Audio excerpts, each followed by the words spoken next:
Live chat 115 here on Brooks's Bass Corner, coming to you live from London town here in the UK. It's very wet and cold London, I'll give you that. A lot colder today than it has been. Hence the hoodie is on, wrapped up. We're back to winter clothing. Never put it away. Make sure you've always got it. Good to see you. I can see you there. I've seen you there for the past couple of minutes. I'll be bringing you to screen as and when. Hold the bus. Hold the bus.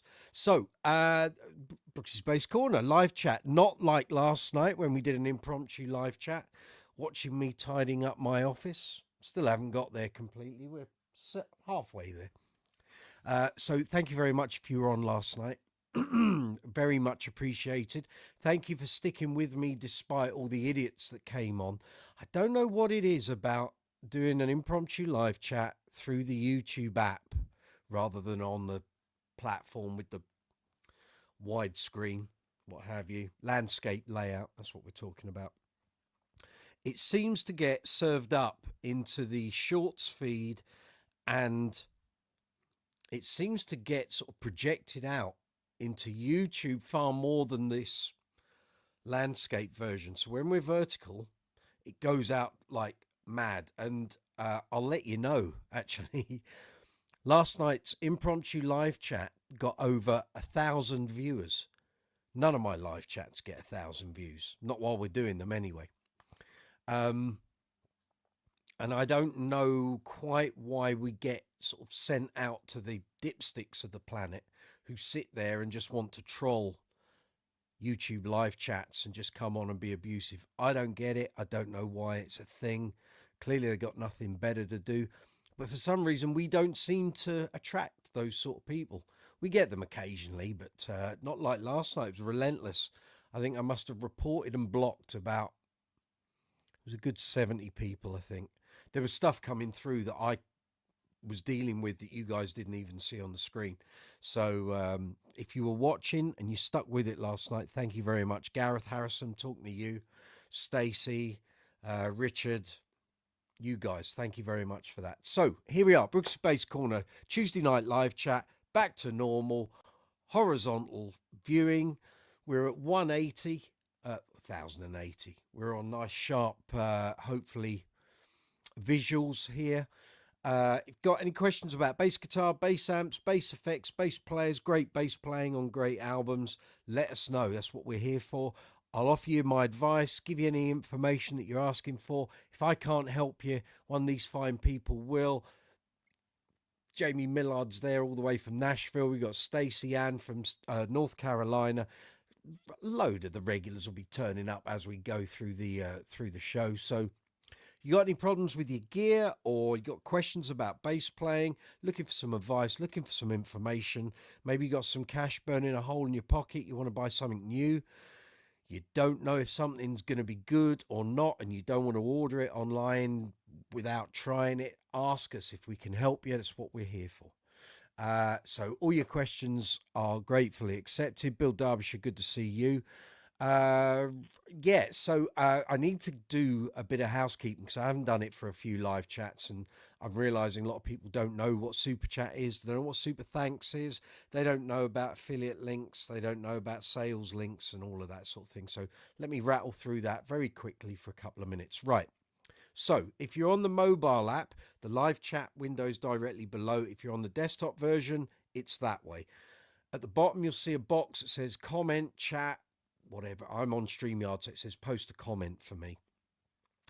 Put your cursor in there, type your question or your comment, press send, it'll appear here in the live chat window.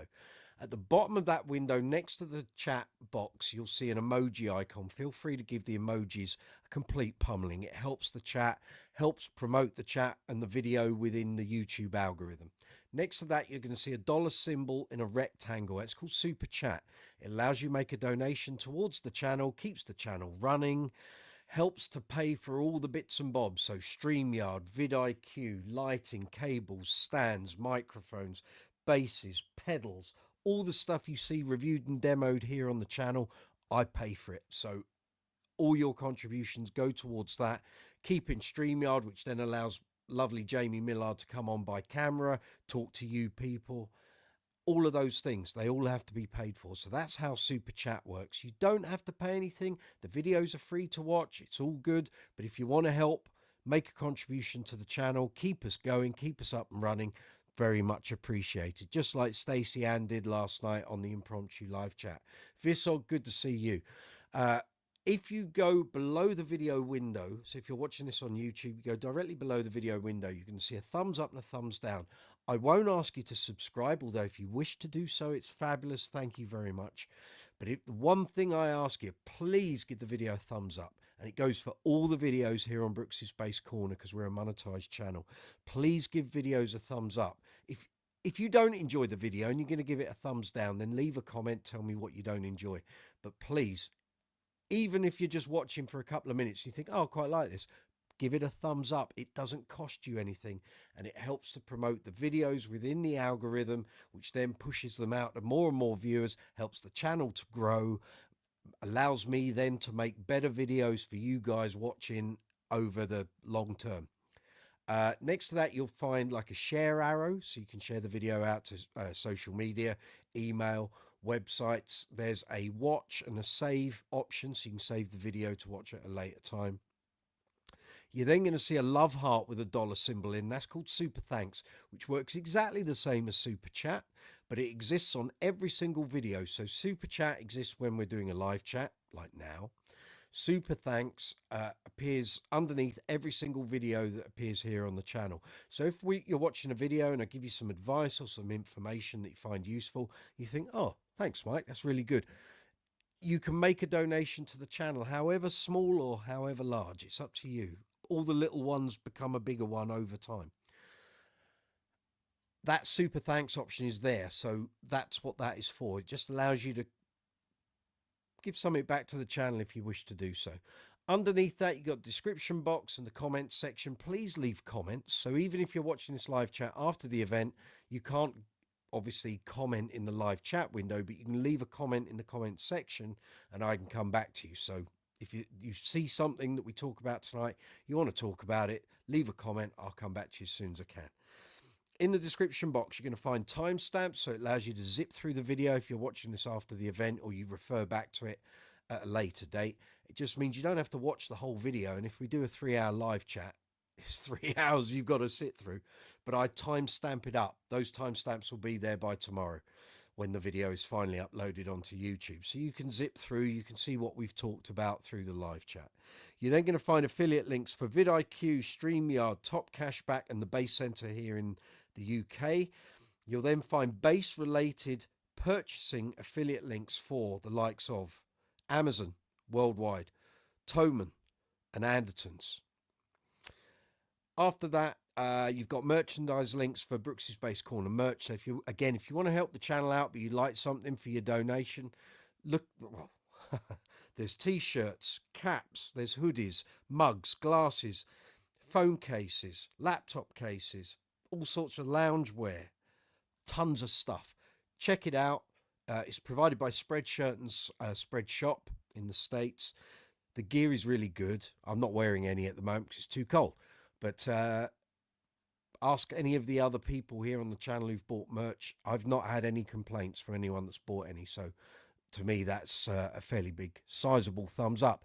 So that's that. Right, quickly go through the comments and I'm coming to you, Mr. Pinkbeard. So hold on. Stacie saying hello. Visog saying hello. Jamie saying hello. Bill Derbyshire, all good with me. How about, oh, there we go. Everyone's saying hello. Right, here we go. You're on. Talk to me. I am here. There we go. Right. Here we are. Screen, shall we? Right. We'll go bigger. There we are. Yes. Hello. Super big. You all right? Yes, I'm doing fine. How are you? Excellent. Rocking and rolling in the free world.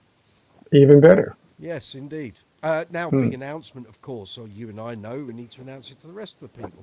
So, Yes. as many of you regulars will know, Mr. Nick Smith departed this mortal coil in January. We've now had word from his sister Alison that the event for Nick, a remembrance, but it's going to be a performance, it's going to be a gig, lots of musicians that he worked with, bands he worked with, all that sort of thing. This fine chap's coming across the pond. He's going to attend.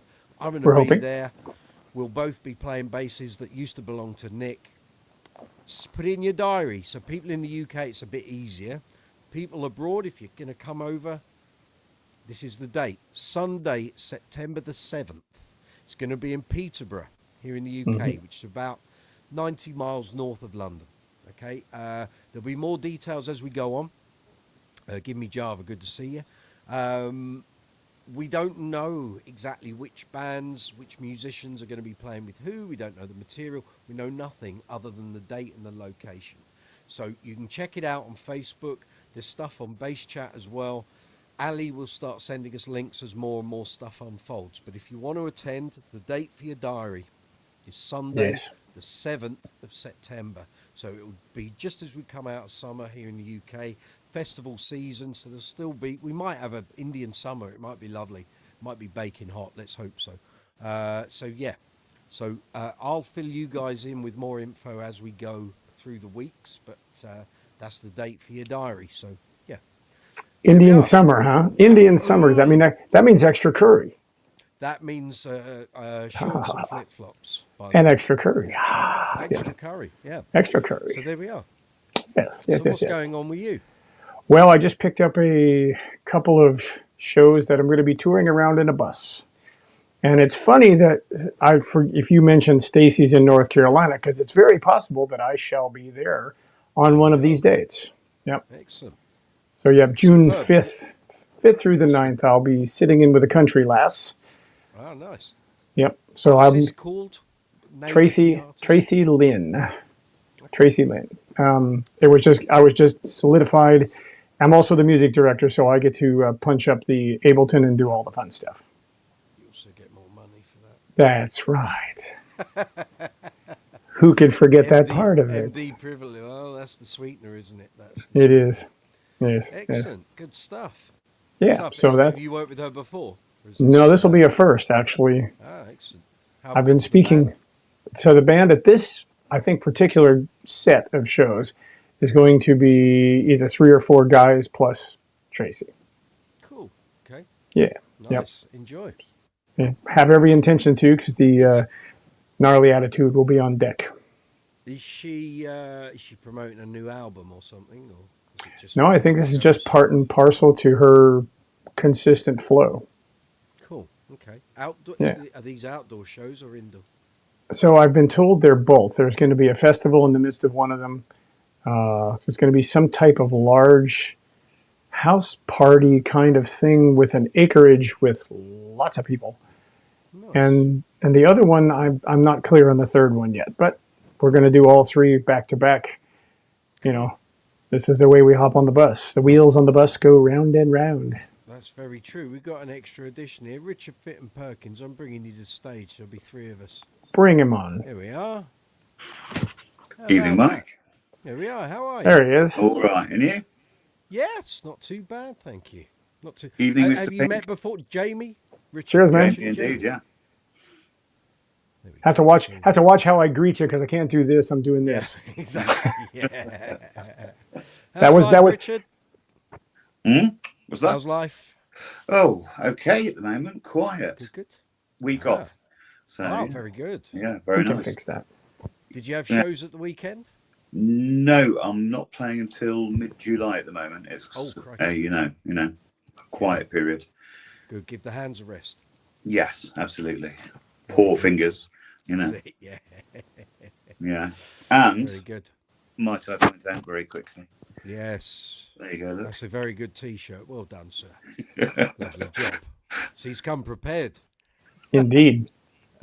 Absolutely. Boy, you may not know where this one comes from, or maybe you do. I've heard of it.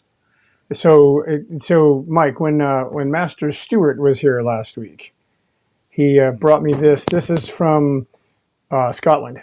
It is the TV show called Still Game, about the pensioners who go around and call everybody all kinds of names and what. This was their pub. Ah, very good. Very good. Oh, you see, presents from across the pond. Indeed. Excellent stuff. Bill Derbyshire, you're very quiet on your microphone. I shouldn't be. Let me just check. I can hear him loud and clear. Uh-oh. He's under the table. We're doomed. No, not under the table. I've moved. I've had a bit of a. There we go. Is that better? Ooh. I've had a bit of a move around of some Ooh. of the stuff. We were having a bit of a tidy up yesterday. As people that came on the impromptu live chat will have seen. Is that better, Bill?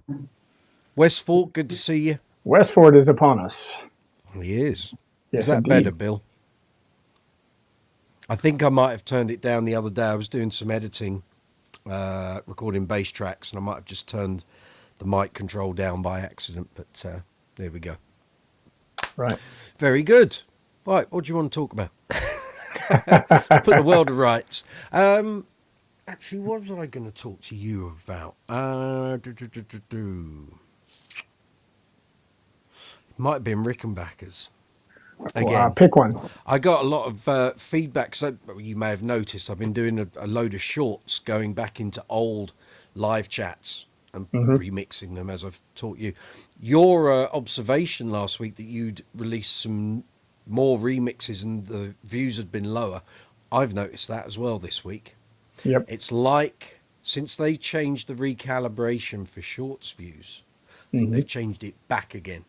So when you started doing your remixes and I was putting shorts up the other week, we were getting in the thousands, 1,500, getting up to 2,000.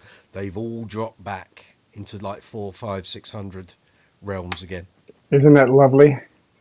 So it's obviously they're changing how things are pushed in the shorts feed. And then what was the other thing? There's something else you mentioned before. You said Rickenbacker, so where do you want to go with that? No. There was something else. There was something else because I go back through the live chat the day after to put in the timestamps and stuff, and there was something that we discussed last week or the week before. Was you thinking about the know your value comment? It might. Well, that was one of the shorts that I put up, and it got reasonable views. It might have been the Jaydee thing because we were talking about how Jaydees have made a comeback for obvious reasons and what have you. Sure. It'll come to. Let's just chat, and it'll appear, and I'll go, oh, it's that. Yeah. Have a cup of tea while you're at it. Well, you can have a cup of tea if you wish. Yes, that's yes. Very good. Yeah. Right. What was I going to ask you about Rick's? So we the bass you showed was a 70s one that you said was worth like 9-10K, and it had a 21 fret, 21st fret. Is that like a special? That would be this one. Because my Rickenbacker history knowledge is like a sieve. I don't know the full history. So, right. Was the fact that it's got an extra fret, is that like a big deal? Is that what makes it a collector's item, or what? So they did this for 1 year, and there's no telling how many of them there actually were produced, but they were factory. They've never done it again. They've never done it again as a limited run or anything. Nope. This is one thing that they did back so many years ago. But it also has the crushed pearl inlays. It has the checkerboard binding, and of course it's got the there's a thumb rest that goes here, a plexi clear thumb rest, and then of course the bridge has this little cutout because this is a cast bridge as opposed to being the kind of rubbish they use now that bends up. These don't bend up. I had to catch myself because I was starting to think about what's written on my shirt, especially right here.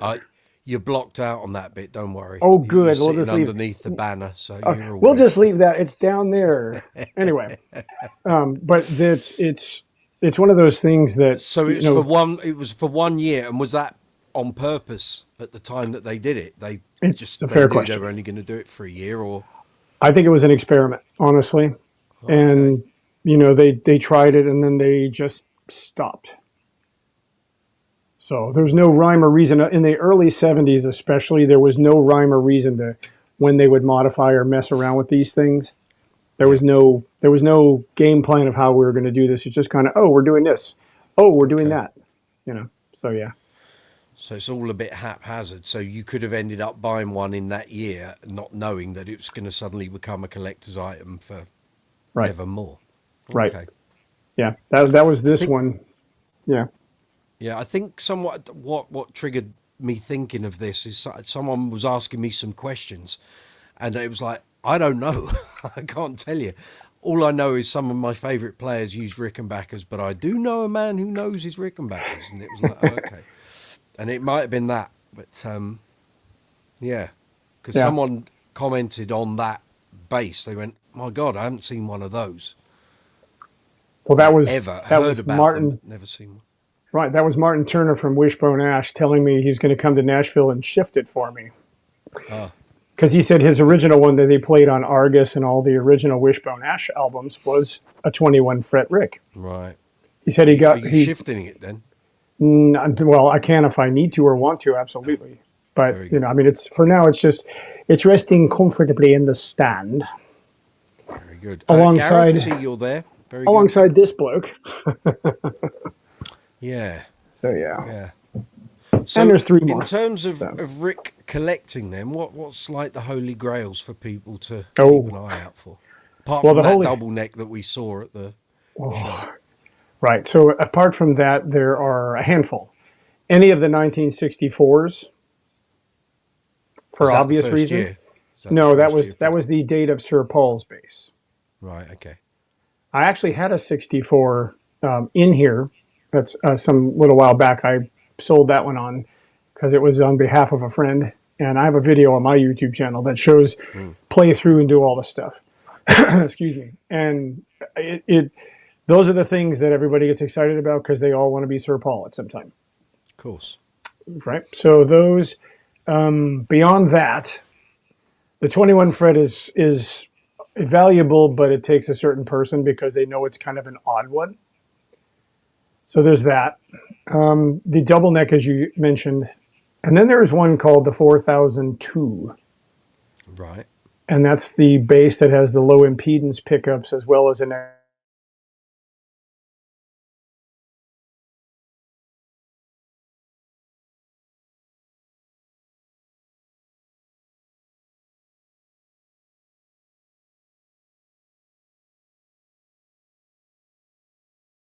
Right, we're back.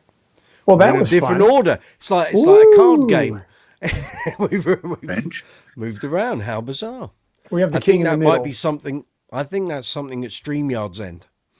I tried so about 6:45. I sort of came into the StreamYard platform, and it's called adding to stage. I added myself to stage, and I just got the whirly gig, the timer, for like 2 minutes. It just wouldn't pick up my camera.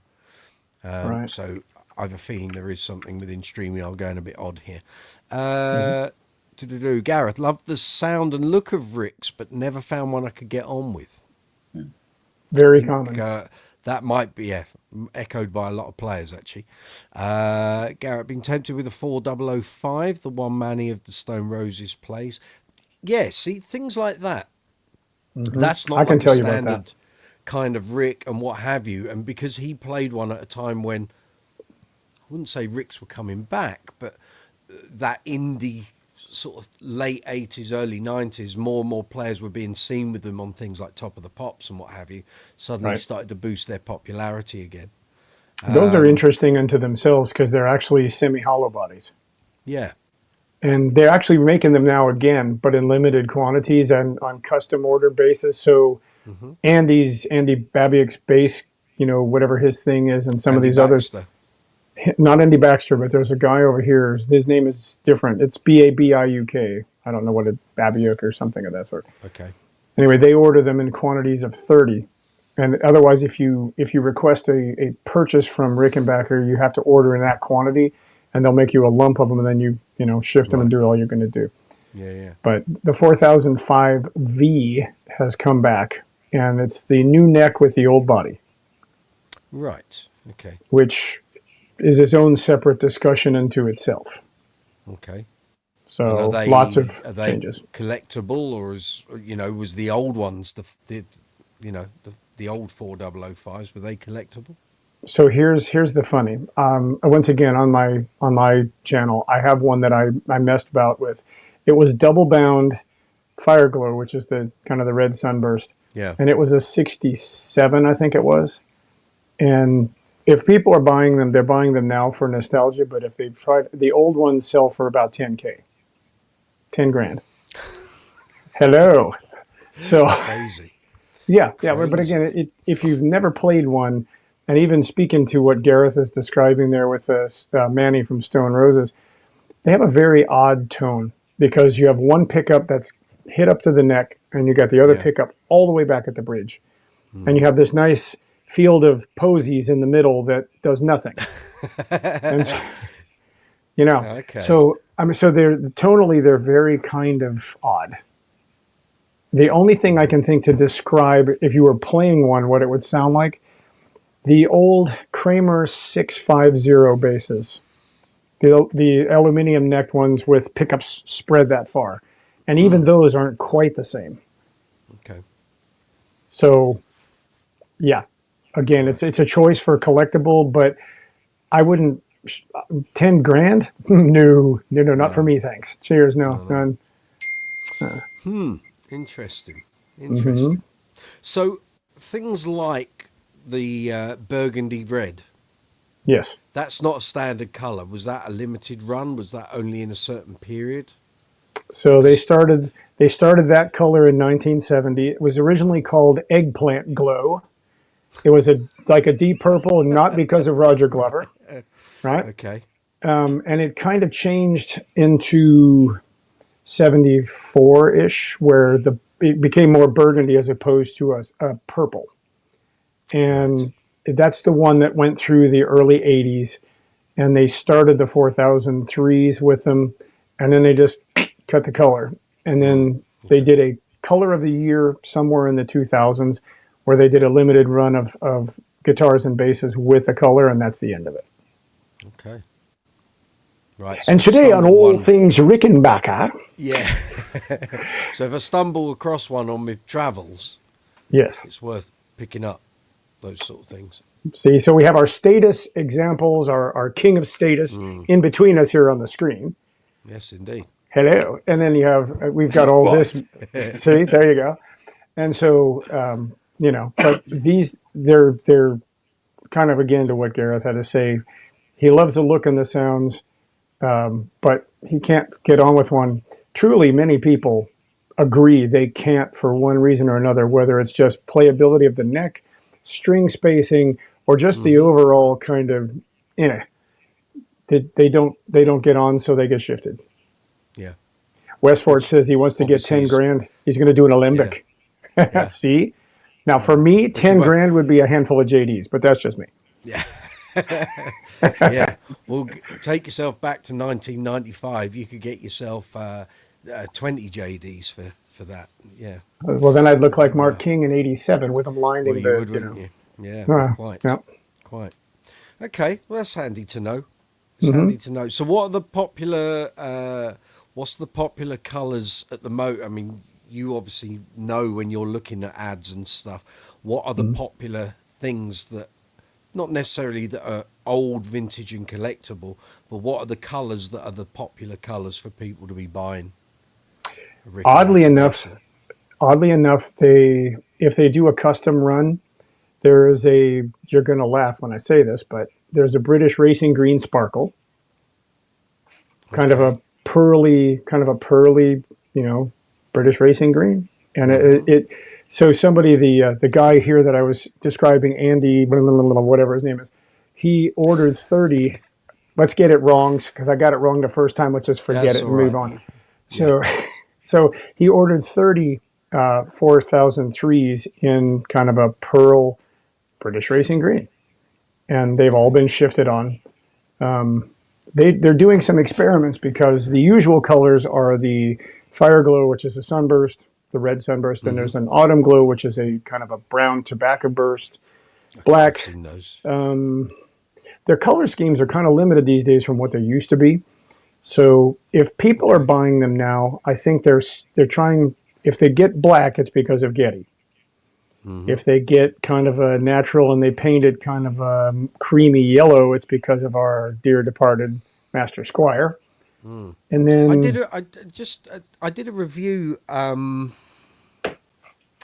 it 2018 or 2019? I think it was 2019. I did a review just before we went in lockdown of like it was like a purple blue with a white plate. I can't remember. I can look up the review. I can tell you the color. Okay, because I know there was a couple that came out in kind of a pearl purple, and then there was like an orange. Same thing. They kind of made pearl colors, so they have a little sparkle to them. This might be one of those. It could be. It was 2018. I did it, but the review was published in January 2019. Color was, and it was 2,349 quid. Color is midnight blue gloss finish. Okay, we can talk about that one as well. There's two versions of that color. Okay. Oh, and to speak to Westford for a minute, yes, I agree. Pink is best. And I have had a pink Rick at one time, just so you know. I have a photo of it somewhere. I'll dig it up for you later. Garrison says, a guitarist in one of the bands regularly playing has a Ricky 370 12RM Roger McGuinn signature. I remember back in the late 80s, early 90s, people were buying those up for that sound. Yes, they were. And those were some pretty hardcore dosh as well. Yeah. You're going to pay five to six. Oh, it was a signature model, of course. Wasn't that a limited edition? Absolutely was. Adverts for it in Guitarist magazine. They were like, this was a limited run. Came with a certificate of one of however many there were. Right. And they did the same thing with a Tom Petty model, a Glenn Fry model, the Black Star bass, of which I'm looking at 3 right this moment. Then there was a run of basses called the Tuxedo that were 100% done in white with black trim. No binding, nice. White painted fingerboard. Yes, I remember those. Yes. And then, shall we say, the Holy Grail, the Redneck. The Redneck was one that was done up all in red with black trim. Black plastic, black metal. The fingerboard was painted red. It came in 4 and 8 string versions. And the only ones of those I've ever seen were Tom Petty's. Okay. So those are the ones that everybody gets jubbly about. But there's a few others. It's a murky world to dip your toe in. You've got to do your research. But this is the thing. They're all going up in price. So it's almost like you can't lose at the moment when it comes to those. Unless they're heavily modified, then they kind of teeter on value. Because a lot of the folks who play Ricks are diehard, nut and bolt. Everything must be original.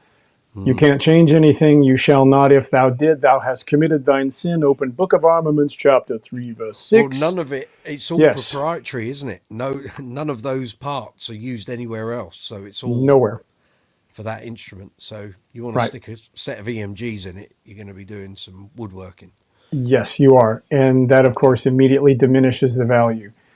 So on the 70s side, there's one special color. You mentioned Midnight Blue, and I said there were 2 shades of it. There's a color that came before the Midnight Blue that was called Azure Glow. And it was it was an opaque blue, not a transparent. It was a thick blue. And those are extremely hunted down, sought after. Just for the color. Why? Just because of the color, because it's something you don't see as often as you see everything else. And I've had a few over the years. Oh, he's off again. Not cut down in his prime. Oh, bless.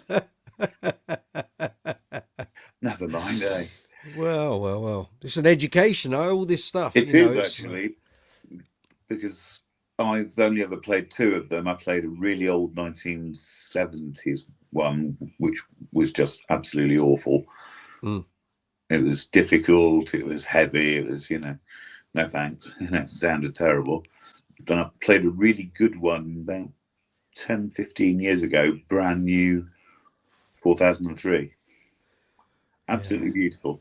Wow. This is nice. They seem to be that it's either really good, really bad, or crap. There doesn't seem to be one that's down the middle. Or crap, Or you crap. disappeared. Did you put 10 cents in the meter? No, I had to put. I was two bob. Two bob. Oh, tuppence halfpenny. It's, That was. There's a few messages here. Did a little West Fort. You got a Fender Jazz Bass in Pacific Peach. Okay, it's a limited edition. I love that color. Made in Peach is Mexico, nice. plays like a dream. The color is beautiful.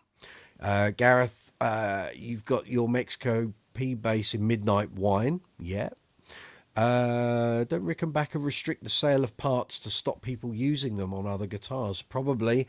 I think that's very similar to how Music Man were for a considerable amount of time. You couldn't buy separate Stingray pickups until they started doing models again with two pickups, because they didn't want people creating their own Stingray basses with two pickups. Now the Rick thing is a different story now. Okay. So the only thing you cannot hold the bass. Personal favorite color for a P bass is Mocha Brown. Right, now you can. Yes. Mocha Brown is good too. Mocha Brown is good too.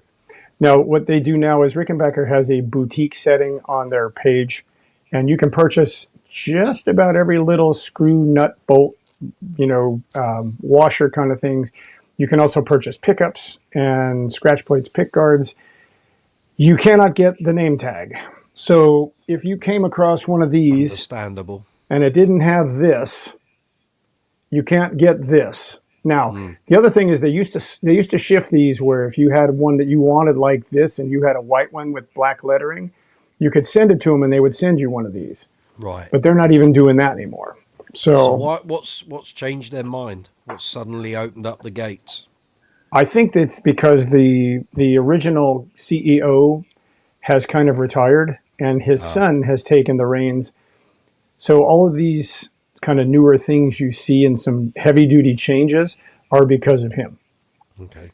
So you can purchase pickups. I could go in there and purchase a set of pickups, and I could turn any one of mine into an imitator of Chris Squires. Okay. So if go back to when it was the old fuddy-duddy bloke, if you had any part on your instrument failed, yes, could you buy a replacement, provided you provided like proof of purchase, or were you just knackered? You were knackered for a part of it, and they would offer limited things. Like I could get, So you had to buy caps. a new bass. Well, or you just take it to the local bloke who has a stash of things and done. A stash of things, but if he can't get the parts either, what are you meant? Well, were you meant to do? So it depends on which part, because I mean, if you're speaking about the truss rods in the neck, that's a whole different discussion. But beyond that, if you just needed a set of knobs, or if you need a set of caps or pots or what have you, wiring, you could get that sorted. Okay. I mean, because so what's honestly, the story with the truss rods? so the story of the old truss rods. Now, I will tell you this: there is a place in UK called Ricky Sounds. You may or may not be familiar.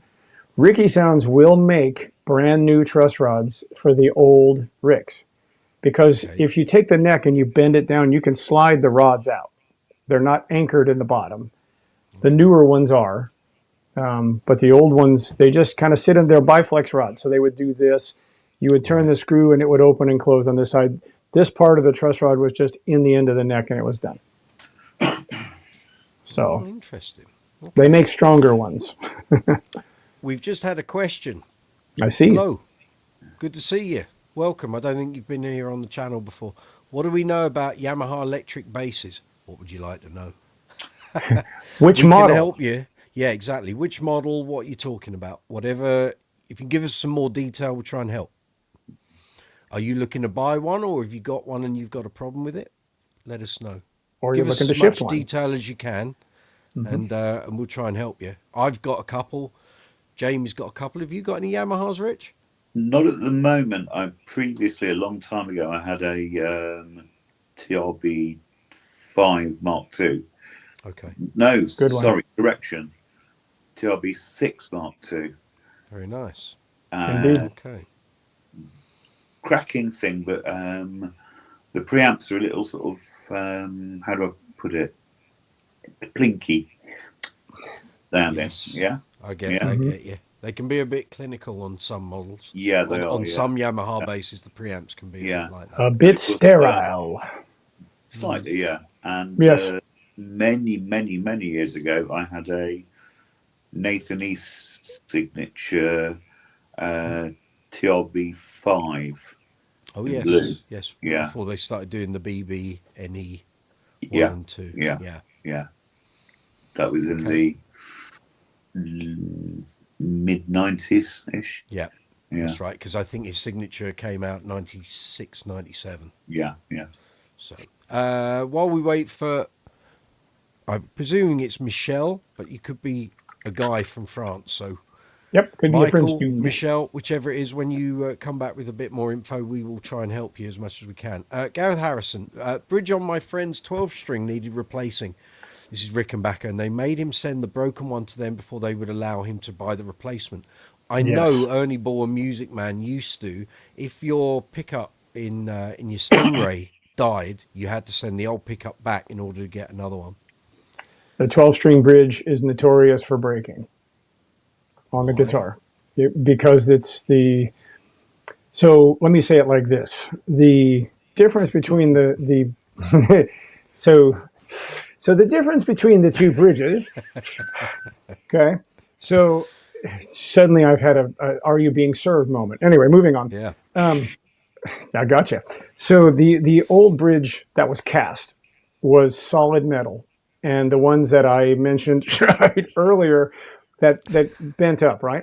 So on the guitars, on the 12-string, speaking to Gareth's comment, they break at a certain point. If you look at the tailpiece where the big R is, there's 2 points on there that are weak, and over time the tension pulls, and it's not really high quality metal, pops. And so all the strings go. Alloy? It's Is it a poor alloy? We call it pot metal, but that's another story. Okay. It's not as strong as it could be, and that's why people when they do send them back, they get a new one, or they purchase I've seen people purchase Wilkinson tailpieces that are like a piece of metal that you just it goes on the side and folds over, and all the strings go from here up, and that is a kind of a 60s look as well, but there it is. Okay. Michael or Michelle, whichever it is, has just replied. Yes, go. Have a look at that. I've got no clue what model it is. It just says Yamaha on it. Okay. Bought it off an online marketplace about a year ago. Do you know where the model name is usually located at? Maybe that could help me. Okay. Yep. What you need to do, because you can't send pictures via this live chat, if you email me, let me just put my banner up with my email address on.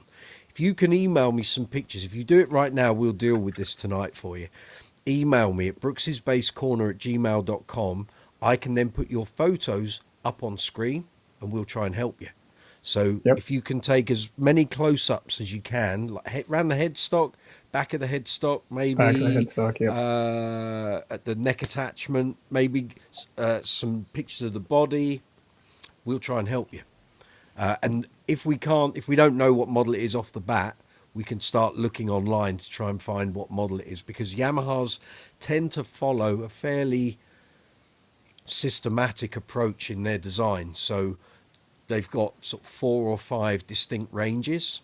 Mm-hmm. So it'll either be a BB, a TRB, it might be a TRBX, it might be the RG range, it might be it won't be a signature because it would be blatantly obvious what it is. But yes, send me those pictures. I've got my email running at the other side of the screen. I can then put it up here and everyone can see. So even if the 3 of us don't know, someone else might go, I know what that is, and we'll help you. So we'll wait for your email. If you've got the bass with you, got your mobile phone or laptop or whatever you can take pictures on, take some pictures, email them to me, I'll see them, and then we can post them up on the screen for you. I can't say any fairer than that, Governor. Quick and easy. There we are. So, interesting. Ooh. All things Rickenbacker. Yeah. What's the news on Jaydee front? What's now? Here we go. We can discuss this while you're here. What's your have any plans crystallized yet for September in terms of process. what you want to do? like going to Jaydee, and did you want to go to the gallery, and have you got an idea in mind yet when you think you're coming over? Well, I'm thinking probably if it's on the 7th, obviously I'd have to fly away on the Monday. Yep. So that means, depending on if it would be the 4th, 5th, something of that sort, just to have a couple days, we could go have a curry and run down to Brum. We could kill all that in one shot. Go to Brum, have a curries, hand out Jaydee, That's it. all that kind of thing. And of course, at that point too, all the lads and lassies as well, if we want to have a group-based curry, we could do that. That would be a blast. I think the minimum for you is coming in on the Thursday. Okay. So that gives you a bit of Thursday. You've got Friday, as I said. Saturday I'm out on a show. Right. If you want to cram in more than that, I think you need to be looking at like Wednesday or even the Tuesday. Bearing in mind, as I told you, flights on Monday, Tuesdays and Wednesdays are cheaper than flights the rest of the week. So, speaking of that, you may find getting a flight Yes. on the Wednesday is considerably cheaper than flying in on the Thursday, and the money you save will cover your hotel. Well, it's kind of interesting because just to single out Master Stewart for a moment, he got a deal coming over on British Airways, and he did a milk run on the way back. He had to fly up to Chicago and then Chicago over to Heathrow. But he told me he what he paid for his round trip was quite astonishing, considering most of the things I've seen, make me want to come unglued. Right. So it was kind of cool to see that you can actually find a decent, reasonable price fare to come across the pond. Yeah. So, yeah. But like I say, Monday, Tuesday, Wednesday will be considerably cheaper than Thursday or Friday. okay. So, and also the fact that you're going to fly back early Monday. Monday. That's in your that's to your benefit. But Yep. yeah, so you just need to sort of, I guess, also the thing that you're trying to do, a gig and what have you, that comes into the into the melting pot as well. So It does, yeah. there we So are. we shall figure it out. But that's kind of the idea is, get everybody to visit and have a good time. We'll have a curry, have fun, go to Jaydee. We'll go celebrate our dear departed friend. Yeah. All the good stuff. All the good stuff. Excellent. Excellent. Yes. So have you now sort of nailed down the Jaydee purchase? That's being sorted as well. That's She's all done. Okay. she's cool. We're just gonna, when I get there, it's what I'm gonna play for the celebration. Okay, very good.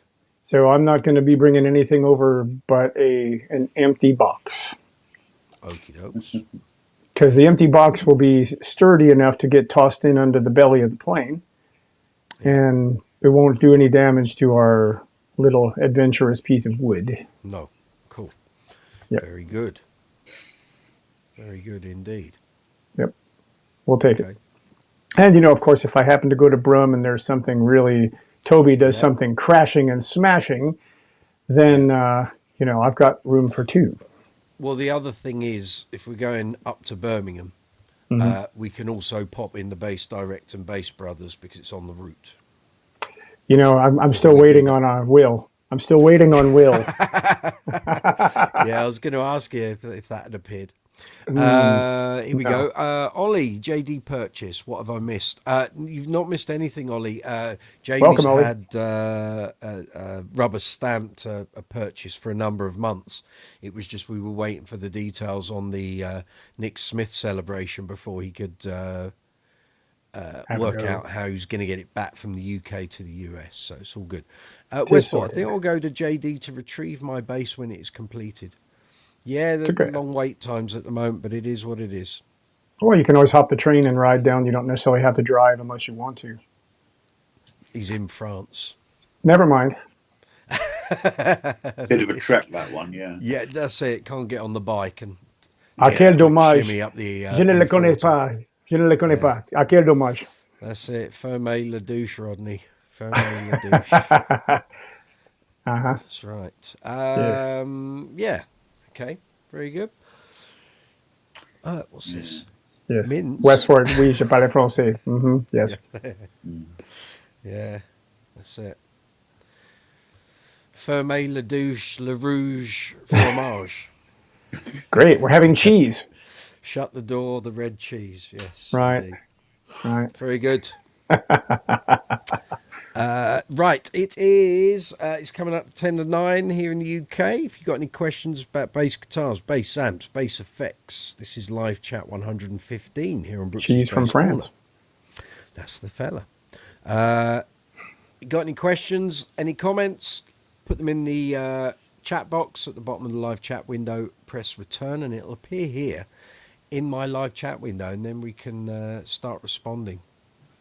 Mm-hmm. It's all good. Alternatively, if you wish, yeah, thank you. Sounds painful. If you wish to join us here on the live chat, you can. You just send me an email, brooksysbasscorner@gmail.com. I send you an invite, which is what I've sent to these fine chaps. You click on the invite, and it will bring you to screen. Then I can add you to the live chat. So if you want to come on, talk bass, feel free. It's what we're here for. You've sent me an email. Let's just check. So while you're looking for email, Westford says he's going to switch back to English, but nous allons parler français depuis la lycée. Hein? It's all good. We can do as much French as you like, and we can translate into English. Very good. I've got a great question for. I have a question for Westford, because this is a question pertaining to France. There is a Jaydee on Reverb that has been there since Methuselah was young. And it is a very kind of modified fretless, but it had a headstock break. It damaged severely. And they kind of did a luxury black paint job on a spot about this big on the neck. The rest of it is kind of natural, mahogany and whatnot. Nice big black spot. And they have it for lots of money. And I don't understand. I understand why it's still there, but I would think Westford, have you seen this one? Have you played this one? Because I think it is not great after being repaired, but it's strange. Any thoughts there? Okay, so you've seen it at the Bass Center in Paris. Okay. What do you think? Que penses-tu? Didn't know we were going bilingual tonight, did you, Michael? No, I'm just checking. I'm just checking. Yes. Okay. So it's a very strange Jaydee. Yes, I think it had two pickups originally, and I think the wood was modified to accommodate a walnut top and back, and because of that, they covered up the front pickup spot. They left the entire preamp in it, but they only have the back pickup, which is smashing, but it only gives you part of the tone.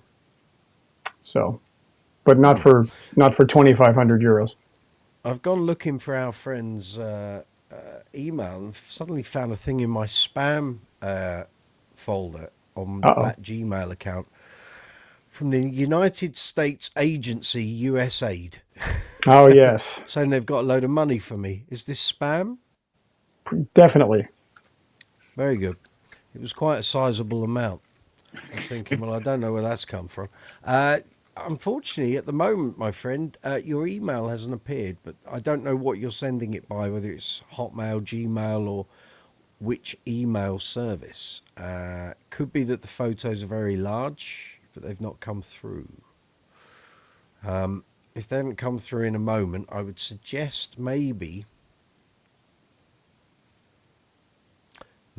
send them through individually. Michael, Michelle.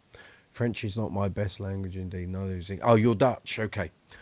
Yeah, there's nothing showing in my email. So it's that email address that's running at the bottom of the screen, brooksysbasscorner@gmail.com. Yes. So Westford, while we're looking in here, the lack of logo on the headstock also kind of tells me that we all know what it is, but they're not valuing it correctly because of the damage and because of all that's been tweaked. There was a guy here in New York City who had a Series 3 that had been painted about 15 colors, and it turned into this funny gold color with a spray paint can.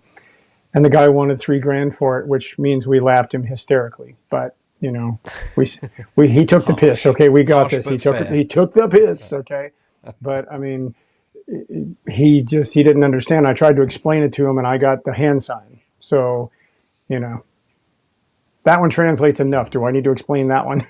Woo! No, Yeah, I'm okay. fine with that. Yeah. So, needless to say, he didn't sell it. Needless to say, he probably still has it, or he shifted it somewhere in New York City. Wasn't worth what he was asking by far. And the one in France is not worth the cost that they're asking either. There you go. There speaks the voice of reason. So I'm assuming, right, if you're in Holland, is it Michael or Michelle? It's one or the other. Anyway, your email isn't appearing, my friend. There's nothing there. So I would suggest maybe send me those pictures individually, one at a time, and we'll go through them as they come through, and we'll try and help you find out what bass this is. I think pretty much as soon as we see one picture, We'll know. one photo, we'll know from the body styling. Well, we could help out too a little bit. So Michelle, does it look like this? That's a BB for you. Yep, that would be a BB. So that'll give you some idea, because it should say something like this. I'm wondering if it's one of the cheaper ones. Like the RBX. They did a NN series, which were about £250, which were kind of based on the Nathan East styling, but much sort of cheaper pickups, 2-band EQ. Some of them had flame top, quilted flame. Yes.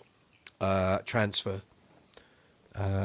But yeah, as soon as we see a picture, we'll probably have a rough idea what it is. Ollie, yes, I remember that gold one, that destroyed horribly green roadie one. I'd love to have a go at restoring those poor Jaydees. I was all for it if he was going to shift it for a reasonable price. Yeah, and then Westfort said there is that Jaydee 8-string in Japan. He's got no hope of selling it at that price. Not at 12 grand. It's great that it was Mark King, but I had a Mark King bass. I sold it for £3,000. The Stingray. Yeah. The fact that he owned it, that's fine. Was it used on a record? That one wasn't. The 12-string wasn't, as far as I'm aware, or 8-string, whichever. 8-string, yeah. No, that was just in a video because it was such a smashing piece to look at. Yeah. Yeah. You've sent the pictures, if correct. Send it to Brooks's instead of Brookies. No, it's BROOKSYS BASSCORNER. As it is on the ticker running along the bottom of the screen at the moment, BROOKSYS bass corner. But there's nothing appearing here in the emails. Agreed, Westfort. 12 grand is too much.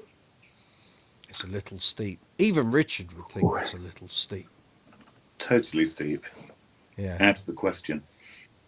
Mm-hmm, completely. For most people. Car money. Yeah. Where are you going to use it? What are you Yeah. Once you buy it. Look, when I had Mark's Stingray, I had no reticence about taking it out on gigs and using it, and it got dinged and bashed and whatever. Because when I got it, it already had dings and bashes on it, where he kept leaning it up against the mixing desk, and it was creating dents on the front face of the bass. Right. That 12-string, if it's in very good condition, you're going to be very loath to take it out on a gig. And to be fair, where are you going to use it? It's a recording bass. Really, isn't it? Yeah, but you don't go down the Dog and Pizzle and use that on a Sunday to play Brown Eyed Girl, do you? So my name is not Dave Swift. No. But it's like you're just not gonna. It's not that sort of instrument. You're gonna keep it in its case, or you're gonna put it on the wall, and it's a lot of money to spend unless you're gonna use it. Unless you're building a shrine to Mark King. Well, there's an idea. There's plenty of people have tried that. Well, that's true too. Rob Hence the reason Steen, for wrapping the thumbs. Exactly. Rob Steen, good to see you. Evening. 8-string Jaydee was in the bass centre when we were looking at Mark's gear. Yes, it was.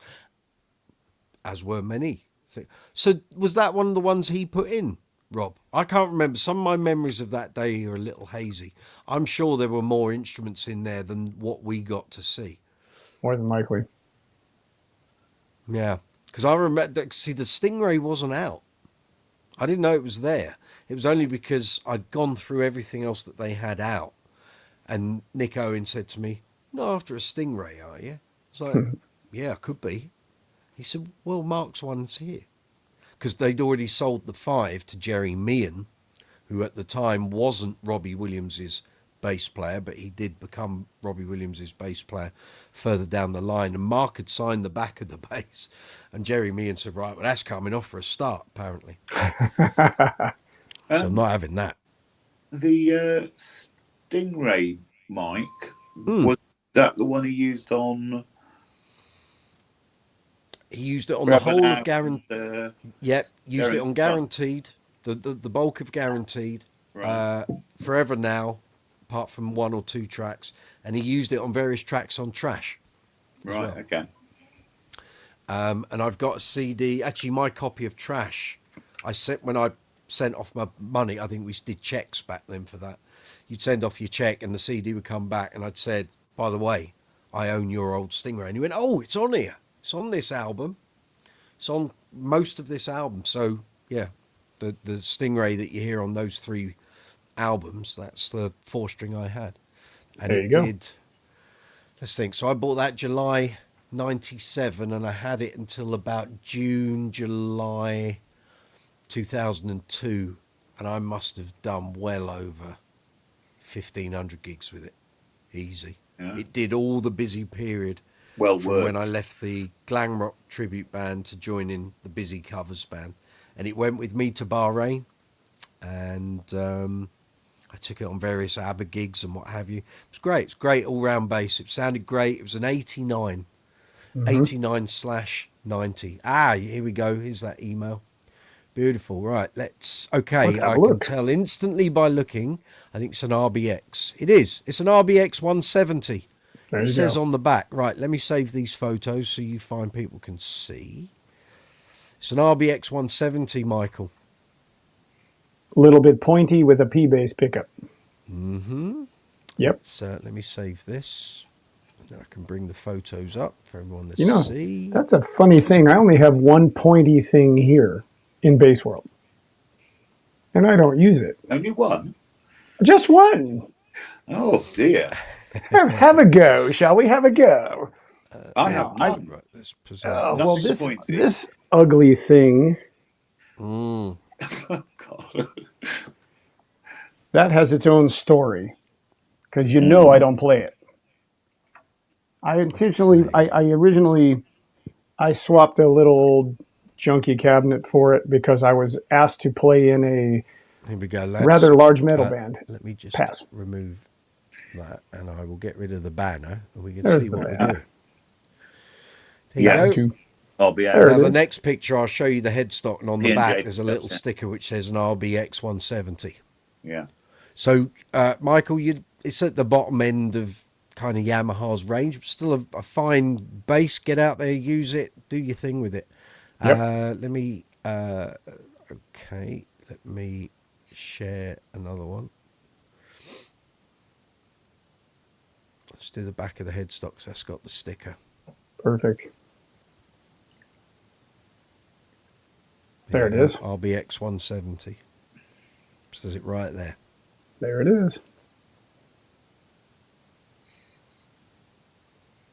That's the fella. It's a good all around thrasher. You can play just about anything on it if you set it up right. Mm-hmm. No big deal. Doesn't have to be high money to do the trick. No. It'll certainly get you started if you're doing pub gigs and what have you. That'll serve you admirably. But it's an RBX 170. Okay. There you go. You can do all your Google searches and you'll be able to find exactly what that is. Mm-hmm. Let me just remove these. Bang, bang. Oh, we'll remove that. Ooh. There we go. Now we've switched spots again. Yes. It's like a game, isn't it? There we are. And today on Brooksy's Bass Corner, chess. So we've solved your problem, Michael. There you go. RBX 170. It's your first bass. You've been playing on a year on it now. Looking to expand my collection soon. Very good.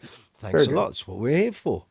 I knew as soon as you gave us a picture of the body and the headstock, there are only so many Yamaha ranges, and it doesn't matter how long time-wise we go on. They just keep bringing new instruments into those ranges. So yeah, it was going to be one of about 5 or 6. So there we For are. sure. And did you notice Gareth popped in and said there's a wall, or you want to say WAL Mark II? Wall, no, a wall's good.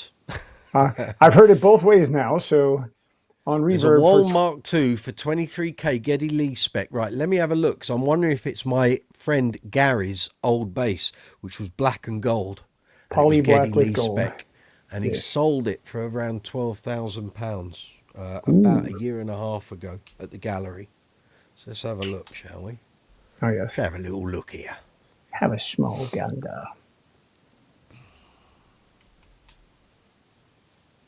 Mm.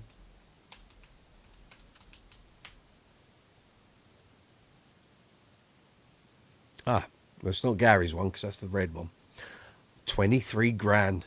Now, the thing Ouch. is, there is some madman out there that will buy it, but it's one of those things, isn't it? Yeah. At that price, are you going to make much more on it? I don't know. Don't You think might. so. I think that's top level. I don't think It you're has gonna to make be much like more. new.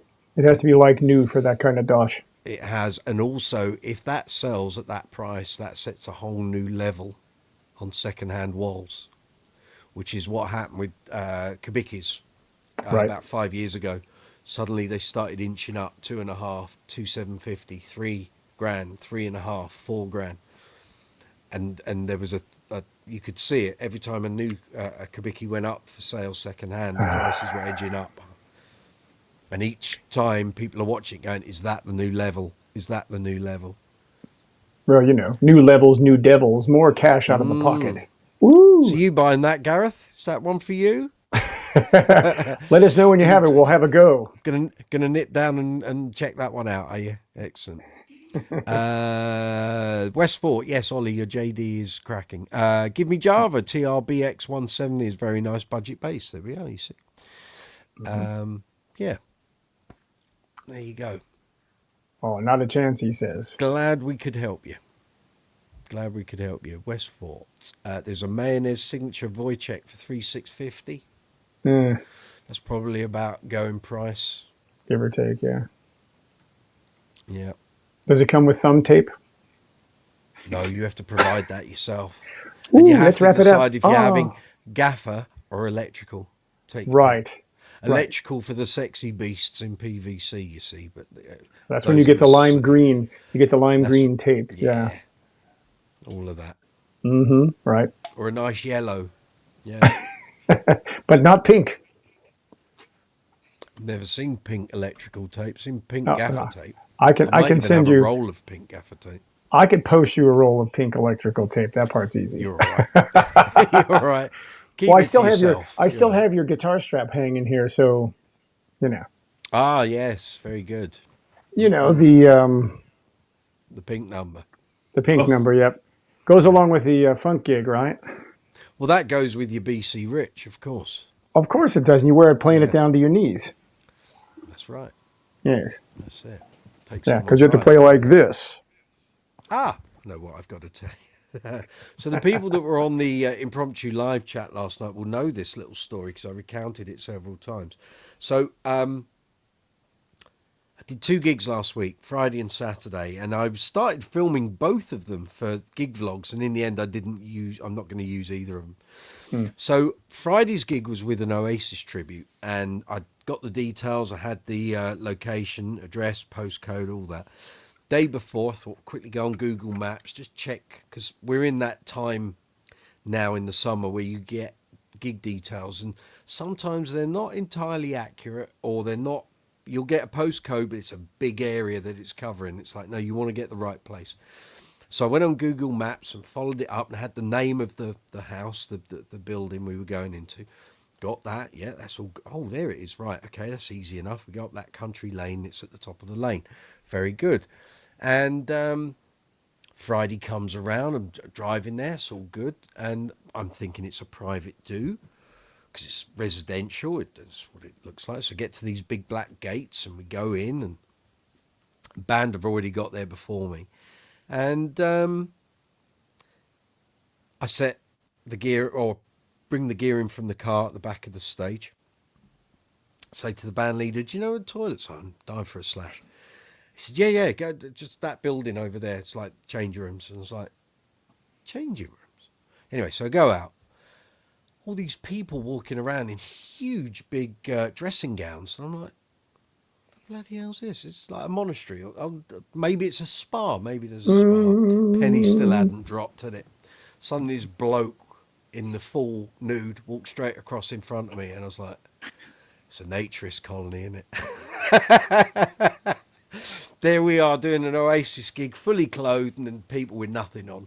I mean, we're talking spaniels' ears here, things that really people shouldn't be vaunting, you know. Tom Petty's Free Falling, yes. I won't say the thing, but there was, one. Thankfully, when we were playing, loads of light on us, we couldn't really see the audience. However, I found out they were having a festival the whole weekend. I'll bet they So were. there were going to be bands playing there on Saturday in daylight. And it wasn't the warmest thing. Lots of things had shriveled up, if you get the drift. And Woo. yeah, it was that. And I didn't feel uncomfortable. It wasn't that I was afraid to look. It was just like, it's there, nothing. It's their prerogative. That's what they want to do. That was cool. So Saturday, They didn't want was a pictures with the wedding. band. Well, here's the addendum to that. So we did the Speaking show, of- did two sets, finished the second set, went off to come back on for the encore. Me and the drummer went back on. Drummer was very perturbed by the whole affair.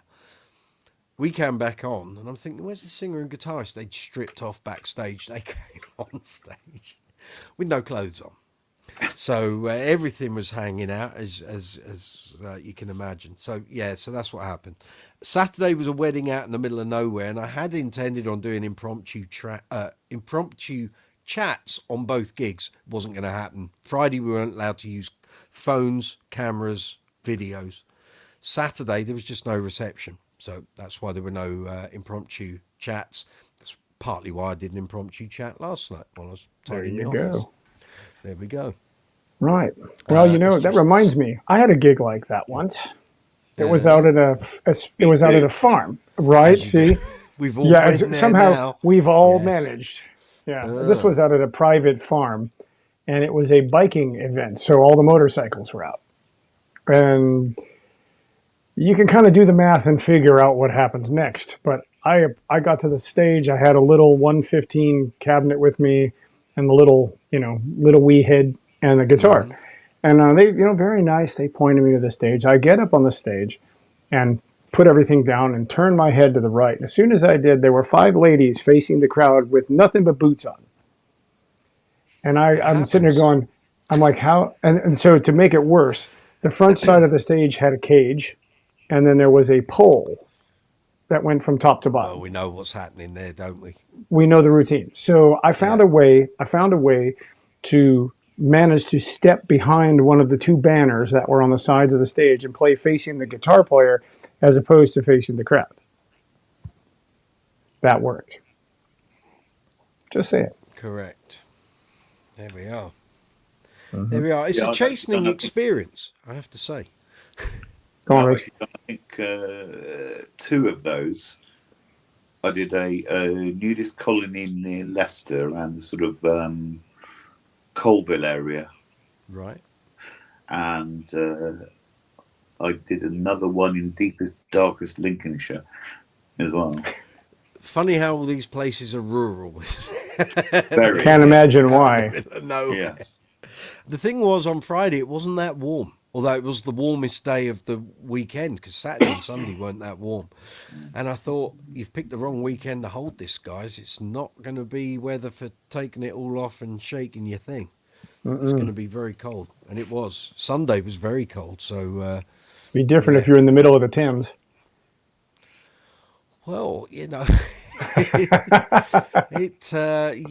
mean, it completely took me by surprise. I did find out at the end of the gig, that's why the regular bass player wasn't on that gig. He just didn't want to do it. He had said no. Funnily enough, the information hadn't been passed to me before I was before Shocking. I arrived. But Shocking. the drummer was seriously, he just couldn't look up from his drums. And when we were eating, and we were all eating at benches and stuff, there weren't too many people in the nude at that point. He was like, I just don't know where to look. I'm not happy about this. I don't feel happy. It's like, Comfortable, yeah. poor Super boy. simple. The poor Eyes up, love. The lad. poor Eyes love. up. Eyes Yeah, up, lad. exactly. Eyes We up. spent the whole gig going. Wasn't looking at us. James, chorus. He just stayed looking at the floor. And I think he quite enjoyed it when we finished and we were loading out. It was pitch black and he couldn't see anyone. He was like, oh, well, no, I'm all right now. Right. But never mind. Never mind. There we are. Well, No, Gareth no says sunburn on their bits whatsoever. no sunburn on their bits. Nope. No chance. That wasn't happening. Friday was the only day that was going to happen. They were all arriving sort of around 5, 6 o'clock, so it wasn't that hot at that point. Gotta But there love we it. are. There it Challenges is. of the life, eh? Oh, the adventures continue. Exactly. To be continued. Oh, yes. That's an ongoing, Quite ever-present story. Yeah. Wow. Now then, let's see, where are we? It is 9:15 here in Brooks's Base Corner live chat 115. It's like it's going to become, it's like a volume each week, adding to the library. But that's why anyone's been seeing all the shorts I've been putting up over the past few days. I've gone back into the vaults and I've started remixing shorts up from the old live chats, going back into 2021. Old school with lockdown hair, which is a real pleasure. Mine didn't change. No. You were already Mine either. well seated at that. There you go, man. Well seated at that point. But there's some good stuff in there. I'd forgotten some of the questions that people used to fire away back in the start of the live chats for this channel. It was good, good stuff in there. So there's been a whole bunch of those. So I'll be going through other live chat episodes, trying to pull out the gold dust as we go along, really. Fun times. The hard thing is most of the replies to the questions are more than 60 seconds long, so it doesn't actually fit within the parameter of that video, but there we are. Rob Steen, I found a Chinese copy of a Status online. I've started seeing those as well. Is that something I would review? Yeah, someone sent me one. I'd happily do a comparison, but yes, they've started appearing, as have a lot of Chinese copies of other brands that I think there was a Chinese wall had started to appear as well. I mean, obviously the electronics aren't going to be up there, but the shape of it and the styling is the same. The Chinese way. Chinese rigs as well. Oh, and yeah. of course, you're able to actually buy it and order it, and That's right. actually You have to order put the it actual together. badge separately. They call those Rickenbackers. Yeah, That's it. yeah, that's right. Yep. Yeah, And then there were Gibson guitars. They called them Gibsons. yeah. Yes. I remember in my old covers band, Steve got into a habit of buying Chinese stuff off like AliExpress and stuff, because the guitarist in FM had started going down this route, and he was buying the cheap guitars and then changing the pickups and the hardware and sort of improving them. And Steve bought a couple. Bloody awful. They were really bad, like They are. 180 quid each, and he'd bring them to gigs and he'd be playing, and literally bridge saddles and screws and springs were just flying off. And you get to the end of the first gig and he was so pleased of it when he turned up, and by the end of the gig it was like, are you still going? Are you still playing? He said, I'm hanging in there literally till the end of this set, and when we get home this guitar's going in the bin. I was like, Gotta that's a love good it. 180 quid then. But basically, it's like the guy from FM was trying to buy like Richie Sambora Strats and then upgrading the hardware and stuff. But that was a little project that didn't last too long. I think after about the fourth attempt, he just gave up. Because when we go and do our stint in the Middle East for a month, he'd be on his phone every day trying to find the next one he was going to order. Anyway, there's my mum. Which band took its kit off? The Oasis band, Mum. Wasn't me, don't worry. I kept my modesty.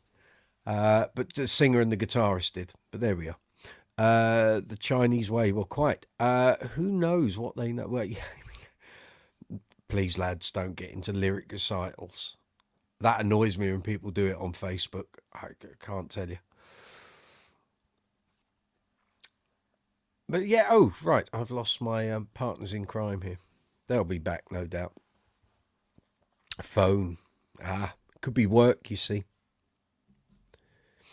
I've taken phone calls on this live chat before. One was from Neil Fairclough of Queen. But there we are.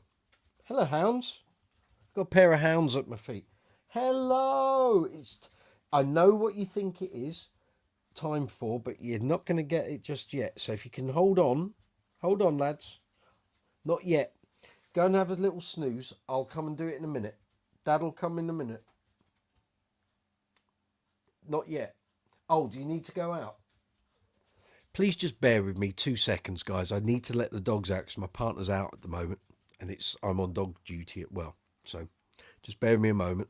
I'll be back in 2 seconds. In fact, I'm wondering if I can. Actually, I need to have like a little break video, don't I? Just bear with me 2 seconds. Right, you two. Where are you? You going out for a week? Chi? Need to go out at 6? We'll do them after. Go out first. Go on then. Quick. You going? Now's the time. I know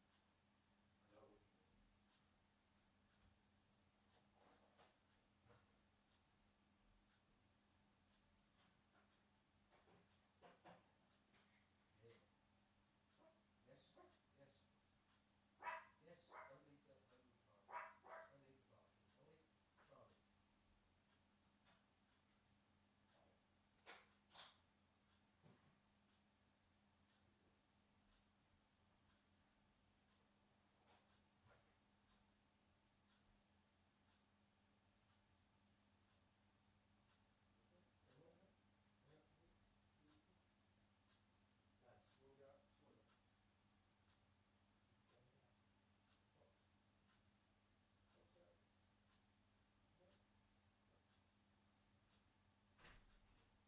you mean. Good boys. Here we are. Apologies for the mess. Right, that's good. Okay. Ollie, what's this say? How about do a bit of stand up while he's gone? Yeah, you can if you wish. Yeah. That's all good. What do you call someone with no body and no nose? Nobody knows. Oh dear. He's here all week, ladies and gentlemen. Are you off to sleep? Are you, Westfort? Very good. Actually, I will get a video for moments like this where I need to pause. Need to do that. Get that in the media assets section. He's back. He's back. Here we are. He is Hello. back. There we are. What's this? This was the item I picked up from Deepest Darkest Kent on Friday. Series 1. Series 1, yeah. And spent 5 hours queuing on the M25. Oh, goodness. Yeah. What day? Which day? Friday afternoon. Yeah. Yeah. I was going towards Kent as well. So yeah. Oh. It's lovely, isn't it? It's a joy. Cheers, Westfort. Take care. Get well soon. So how is it then? Brilliant. Yeah. Yeah. Yeah. Brilliant. Yeah. Lovely. It's punchy. Hold it up to the camera. There you go. Let's see. Okay, a little bit of finger wear over the pickup, but otherwise that looks pretty good to me. And it's got some wear here, but yeah, you know, it's old. So 31 years old. Yeah, that's right. Yeah. That's nice. Electronics all good, not noisy. Brilliant. No. Oh, there we are. Yeah. Great. Yeah, brilliant. It's quite punchy. Good. That's what we like to hear. Excellent. Well, by all means, give us a demo. It'd be lovely. In fact, let's have a little shift through the pictures here. Review something. There we go. Just bear with me a moment. I'm just going through the options for pictures. There we go. Actually, if we go to that, we can see a bit more of it. Cool. There we go.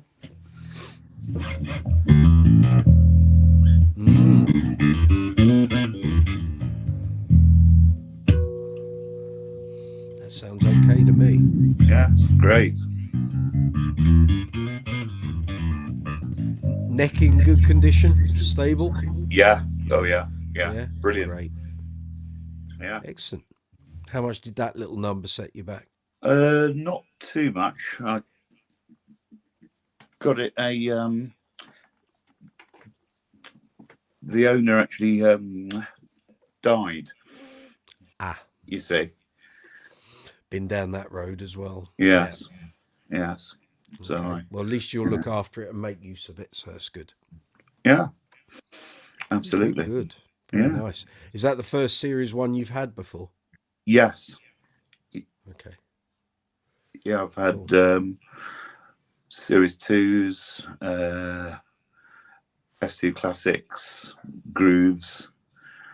I had a Energy with a graphite neck once. 5. That was the first round of Energies. Yeah. Yeah. Yeah. And had a couple of streamlines as well. So yeah. Okay. Yeah. And how would you compare the tone between that and Series 2? It's obviously different. Well, tell you what, it's sort of how do I put it? It's sort of throatier and deeper. Oh, generally. This one is. Yeah. Okay. Because my S2 here. Yeah. Jamie's saying he won't be back 'cause his phone's knackered. Cheers, mate. Take it easy. Have a good week. Okay. See you soon. So the S2 in comparison. Okay. Yeah. Yep.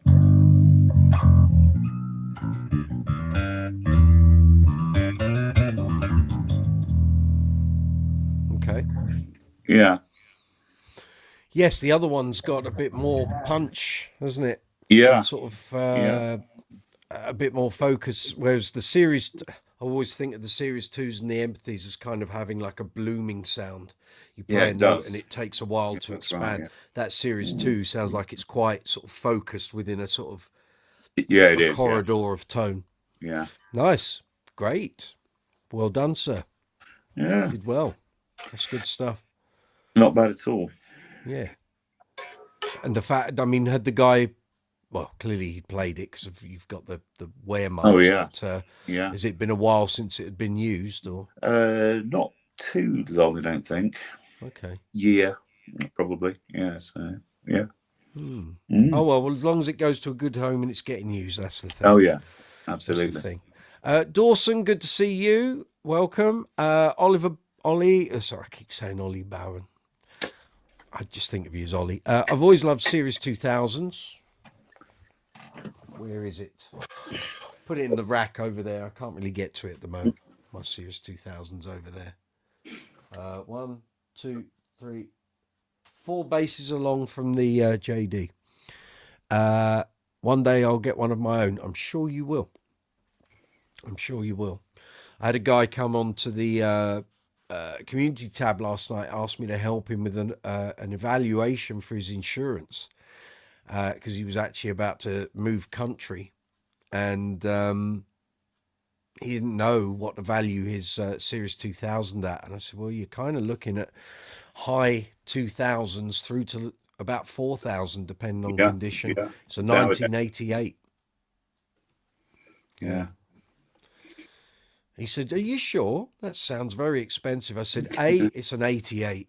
I said, B, they're very sought after. C, you can't get a new one. That's why Ever it's again. I said, you can price it at the lower end if you want to say 2,750. But, if you've got LEDs in it, that's going to bump it up a little bit. But you're looking at between the $3,000 and $4,000 corridor. Yeah. He said, oh, I didn't realize. I said, well, you got to remember, Status are now in semi-retirement. You, if someone stole it, you can't go and get another one. You can get another second-hand one, but you can't have what you had unless you're lucky to find another one that's exactly that. So, Stacey, this May the Bass Be With You t-shirt is, well, flame. You've got an admirer Hot. there. Richard. There you go. Basically. Yeah. So yes, so that was that. So I said to him, it's up to you. You can either value it low, you can value it high, but either way, you can't unless you find another exact same one. I said, and trying to find a Series 2000 that is exactly the year you've got. Yeah. You know, when they come up, Which is actually really, that's really all hard that's these there. days. Yeah. Oh, someone's after you. Ollie, tried a fretless one at the gallery the other week. Punchy as anything. I think, and I could be wrong, but I think that fretless one, in fact, let me just have a look at the gallery site and see if it's still there.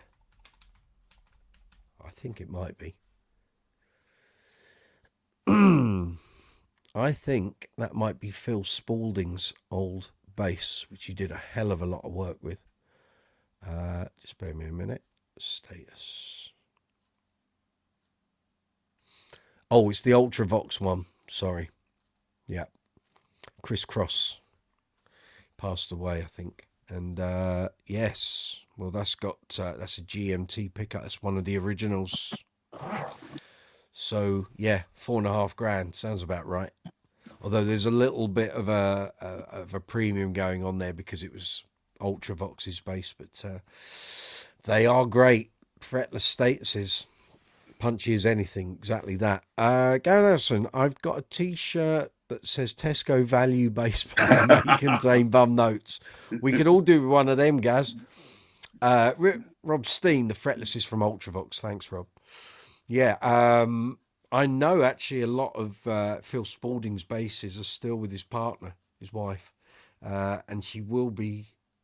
I don't know how much of his collection she's actually sold at the moment. I've not spoken to her for a while, but I know all of his instruments are up for sale.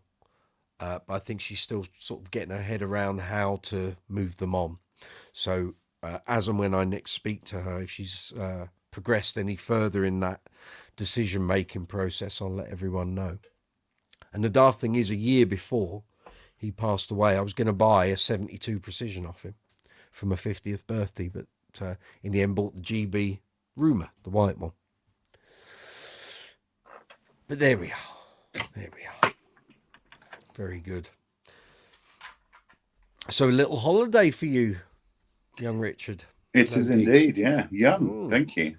I like that. Have you had such a long break before?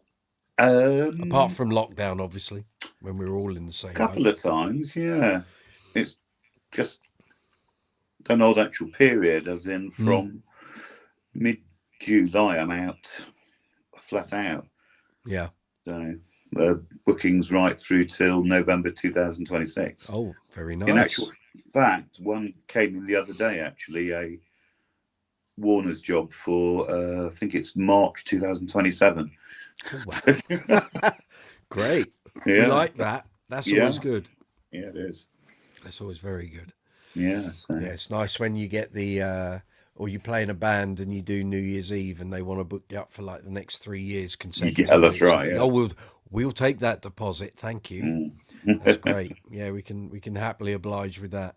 Because Definitely. You don't have to worry about it then. You know you've already got that stuff already there. Absolutely, yeah. Very good. Very good. So what's next on the shopping radar? Or are you all a bit shopped out now? I'm not doing anything at the moment. I've got 3 for sale at the moment. 2 in a local actual shop. So, yeah. Okay. Well, by all means, you can use this to advertise what you're trying to sell, because you never know, someone might be looking for exactly what you're selling. So, well, yeah. So, by all means, give us a description of what you're selling. Principally, the one I'm trying to shift at the moment, I've got a really nice blackberry trans finish. What is it? Ibanez BTB. Okay. 400. Which is good. So yeah, very nice bass, nice EQ on those. Yeah, that's right. Yeah, so the price, what are you looking for? £300. There you go, people. Bargain. A bargain. An absolute snip. And does it come with a gig bag or anything? It has a bag with it, yes, and Okay, it's cool. advertised on Bass Chat at the moment. Okay, So, cool. yeah. If anyone wants it, you're interested, you can either come on this live chat and make him an offer, or you can leave a comment and I'll pass it on, or you can email me, brooks'sbasscorner@gmail.com, and I'll pass it on to Richard. So there we go. So the email is running along the ticker at the bottom of the screen. If you're interested in Richard's Ibanez BTB4, send me an email and I'll forward it on for you. £300, it's a bargain. It is. It Because is a great basis. new about sort of 20 years ago, they were 800, 900, weren't they? Yeah, I remember when they came out. It just kind of coincided with the point that I started doing regular reviews for the magazine. I remember. Yeah. I think they came in, but they went to another reviewer, and I remember thinking, would have liked to have done that, but there we are. Can't do them all, as my editor used to say. Absolutely. You can't do all of them, Mike. Age-old problem. Yeah. There we are. So it is, it's just gone 25 to 10 here in London, here in the UK. It's Brooks's Bass Corner episode, installment. Episode 115, yeah, 115 of the effervescent live chat. So if you've got any questions about basses, bass amps, bass effects, by all means post it up. I'll try and help you. Richard's here as well. And if we can solve any bass problems, we're more than happy to do so. If we don't know the answer, it's open up to the floor to everyone else. So all good. Dawson, I don't have much money, but I'll play the SHIT out of that bass. You got to come up with the readies, Dawson. That's the way that works. No money, no bass. Simple. But yeah, so now that we know the Nick Smith thing is going to be happening, I've got to get his Spectre restrung and cleaned up and get that fight and fit and ready. Date is when? Say again? When is it? Sunday the 7th of September in Peterborough. 7th, right, okay. Yeah. Peterborough. Yeah. Lovely place. Actually, it has its spots, it's good. You know. Let me just find out. If I go to Facebook, I'll see it. Give me a moment. There we are. It is. Scrolling back through many messages from Nick's sister regarding basses and prices. Alex, Right. That's it. Here we go. It is going to be held at Charters in Peterborough, which looks like a bit of an outdoory sort of, it's not a pub, but it's called Charters Bar in Peterborough. Yeah.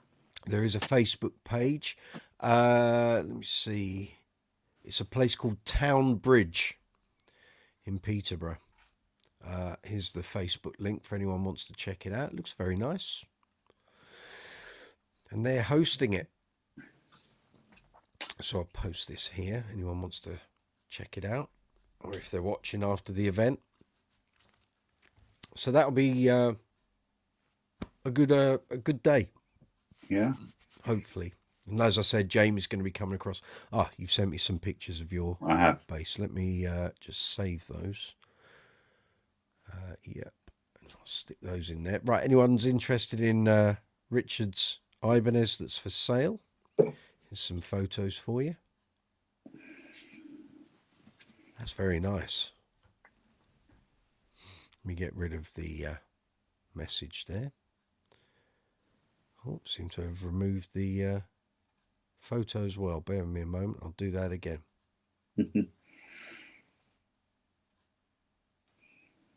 Just thinking about it. There we go. Very nice. Is that a quilted maple under there? It is, yeah. Yeah, that's right. Yeah. Very nice. Yeah. Cherry red 3-band EQ. 3-band EQ with mid frequency as well. 24 fret as well. Yeah. Okay. Yeah, it is. With the mid sweep. Yeah. That's a very nice instrument. 35.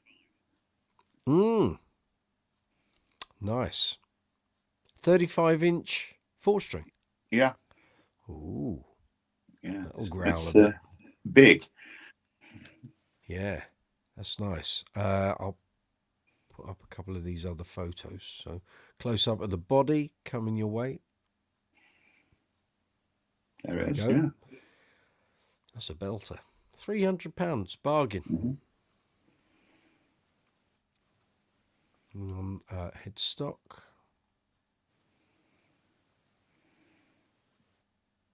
There we go. Very nice. I think Dave Swift had a few 5s and 6s of this. Yeah. All right. With some fancy paint jobs as well, of course. Mm. Yeah, that's very nice. Well, hopefully it'll sell. If anyone wants it, if you can't get in touch with Richard direct, send me an email at brooksysbasscorner@gmail.com and I'll forward it to Richard and then you can converse between you. No problem. Dawson, hang on, I just need to remove these photos, otherwise it gets very messy. There we go. Dawson, what's my favourite bass string? E string, of course. Goes without saying. It's where all the work is. That's where the money is. E string, my friend. Gareth, when I watched Supergrass, Mick Quinn was playing an Ibanez Blazer bass. He used to use Blazers and was there a Sound Gear bass? Roadster. Sorry, I'm thinking Roadsters. Back in their heyday, around about 96, 97, 98, 99, he was using predominantly Ibanez. He stopped using his Precisions and he went to using those Ibanez basses and he beat the crap out of them. But what a tone, you know. Weird how he used to use SWR amplification, not the sort of gear I thought he would have for what he played and how he played it, but there we go. 4,505 rounds or 4,000 flats. Who, Mick Quinn? Probably 4,505 rounds, but are you telling me that's what he uses now? I'd have thought he would have, if he was using flats, he'd have gone 4,505, but I know some players find that gauge for flats too hard going on the hands and fingers. And bear in mind, he was an ill man at one point, and maybe he's trying to make things a little easier for himself when he's playing. So he's gone for a lighter gauge there. Perhaps. I don't know these things. Gareth, in response to Dawson's question, Rotor Sound swing bass. No, I think Dawson's question was which string, as in an E string, an A string, a D string, or a G string. I don't think he meant what brand, but anyway, we'll take it anyway, Gaz. In response to Dawson's question, Rotor Sound swing bass rounds, lovely. D'Addario flats for you. Why don't you like Rotor Sound flats, Gareth? If I may pose that question to you. Do you find them too bright? Some people do. They find Rotor Sound flats just a little too bright and noisy, but I quite like them. I've got them on my Mike Dirnt Stingray. Oh, it's Mike Dirnt Stingray. Okay. Mike Dirnt Precision. That one. Here. This one. In vintage white, which he calls margarine yellow. So that's got Rotor Sound flats on it. Mm-hmm. It actually, on this bass, it works really, or they work really well because they dull down the pickup a little, which is very grindy, very aggressive. This just sort of takes the edge off it, but a lovely bass to play. It does weigh a ton. It's got a baseball neck as well. You don't really get an idea on camera, but it's fat. That's huge, yeah. It's huge. It is huge. It is like a baseball bat. But when you're playing with a pick and you've got it a little lower down on a strap, you're digging in, it's just what you want. Mm. Sounds good, actually. Yeah. Have you ever played one? Not that model, no. Oh, okay. It's got a 59 custom wound split coil. and you can't buy that pickup individually. You can only have it on that bass.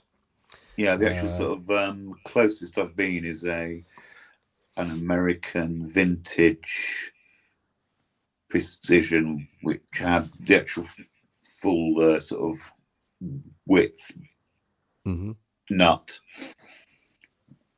which is the 1.75 inches, and the big sort of rounded neck. You're right. Yes. Yeah. Yeah. And it's a real handful. It's like holding a tree. Yeah.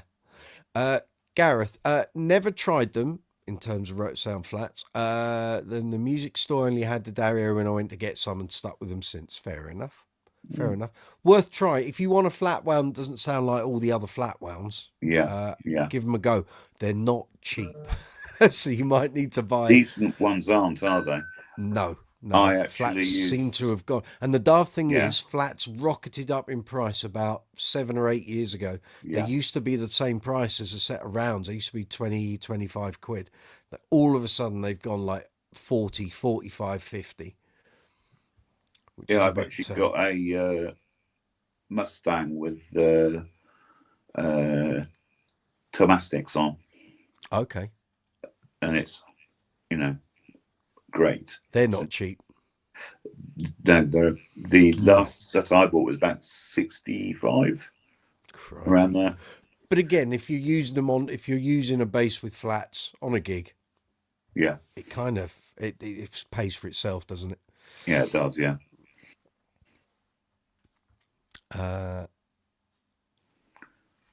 Never tried the music store. Only had Dario when I went, but got some and stuff. Oh, I see. Yeah. Your last set of flats cost you 42 quid. Exactly. Bargain. They never used to be that expensive. This was the weird thing. Suddenly they became very popular, and I don't know what happened. Sort of from 2010 onwards, suddenly flats became a thing again, where they hadn't been for a long time. And I think there was just suddenly a proliferation of bands and artists. Pino Palladino, of course, as well. That influence. So that would go back to about 2006, once he started playing with John Mayer, using flats on a Precision. Everyone's like, oh, that's... And the D'Angelo album as well. That became a thing. Dawson, your favourite string is the A string. And why is that, Dawson? Explain. Gareth, and they're on your Gretsch short scale as well. Your D'Adarios. Very good. Very good indeed. Yeah. So I've got to get in the workshop this week, because I've got a couple of gigs this week, a couple of gigs next week, and the week after, where I need basses that I need to do restrings on. And most of those basses have a few little tweaks that need doing as well. So it's getting to that time. Yeah. I've been meaning to do it for weeks, but it's just my garage has been a bit busy in terms of clutter, and I need to declutter, get on there, do this work and film it while I'm doing it. So I've got to create space to have the tripods and the cameras and stuff in there. So we'll get there. We'll get there. Bit by bit. Slowly. Yeah. Sadly, I wish it was a quicker, it could happen quicker, but it doesn't. It just takes time. And of course, loads of Allen keys. Well, I'm very lucky that I have a very nice set in a thing from Homebase, which has literally got every size of Allen key in it. That goes with me everywhere now. So, because I never know from which gig to the next which bass I'm going to have with me, and invariably, if you just take a couple of Allen keys, the one you need ain't going to be in there. That's so right. I just take the set and be done with it. Dawson, because you can shift to the E or the D, you can't skip lower than the E. You can if you've got a low B. But yeah, but you see, I'm going to earn more money having an E string than you are having an A string, you see, because the bulk of I can cover more ground on that E string in terms of what I'd need to play. That's my defense, and I'm sticking with it. In actual fact, on your E string, you could play the whole of Ace of Spades. Correct. Well, and many tunes, and many other tunes as well. It'd be a bit tricky to play rock and roll tunes. You'd be flying around the fingerboard, but I Yeah, can live with yeah. that. Okay, I had a message on the community tab from Sin Nelson 1. I don't know if you're watching this live chat. And I'm talking about why two basses won't sound the same, which recounts my visit to the Warwick manufacturing facility in 2016. And I explained why you can have two basses that are made from all the same materials, same hardware, same strings, same pickups, made from two pieces of wood from the same tree, and they still don't sound the same. Yeah, If you that's haven't right. seen that, there's a short which went up, I think, yesterday. And he said, had this happened to me with two different bass models, the store had two of each, and the difference between them was night and day. I chose the one that I gelled with. Very good. The tech was bummed as he had had his eye on it. So I'm a firm believer in trying multiple copies to find your own perfect fit. Yes, Exactly what I've definitely. always said. I've recounted that on this channel many occasions. Try And before you buy. Mhm. as much as you can, because so many people buy stuff online unseen now. But, you know, you're going into a store, you see a bass you want. If it's a newer model, ask them, have you got any more examples out the back in boxes? And try them all if you can. Certainly in the cheaper ranges, so Squire, Ibanez, Yamaha, cheaper Fenders, anything that's sort of sub £1,000, you may find the store has two or three examples of the same bass. Try them all because they won't all be the same. People get this thing in their head where they think, well, I've tried that model, I know what it's going to sound like. You don't, because every single bass independently can sound different from another model. Another example of the same model in the same range does not mean it'll sound the same. Take every bass on its merits. Gareth, the Pinot Ernie Ball flats are 90 quid a set. I know. Yeah, no, Horrifying, isn't it? it's ridiculous, isn't it? That's daft. That's mad. And apparently someone said they are just Ernie Ball cobalts with his signature on the pack.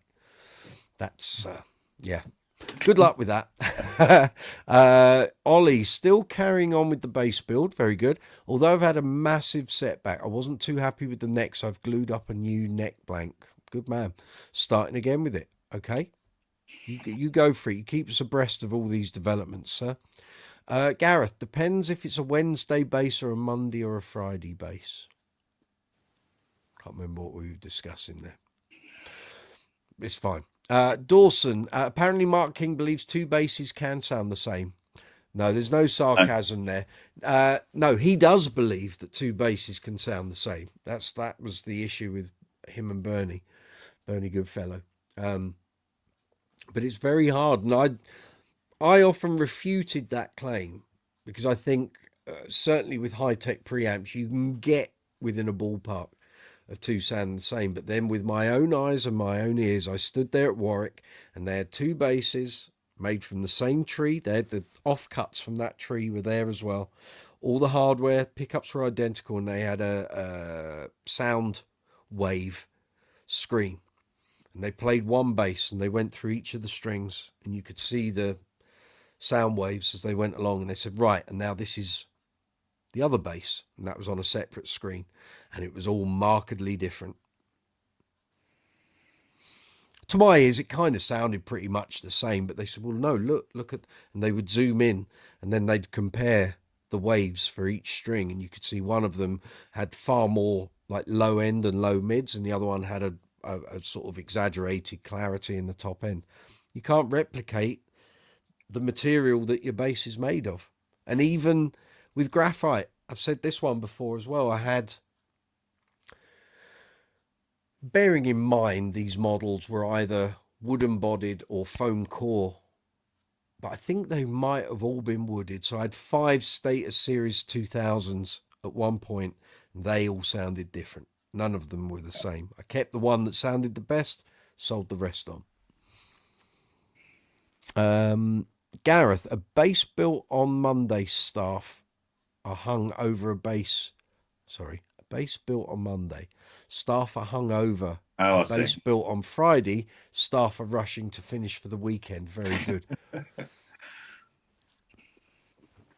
Very good. Gotcha. Understood, sir. Let's see what else we've got going on here.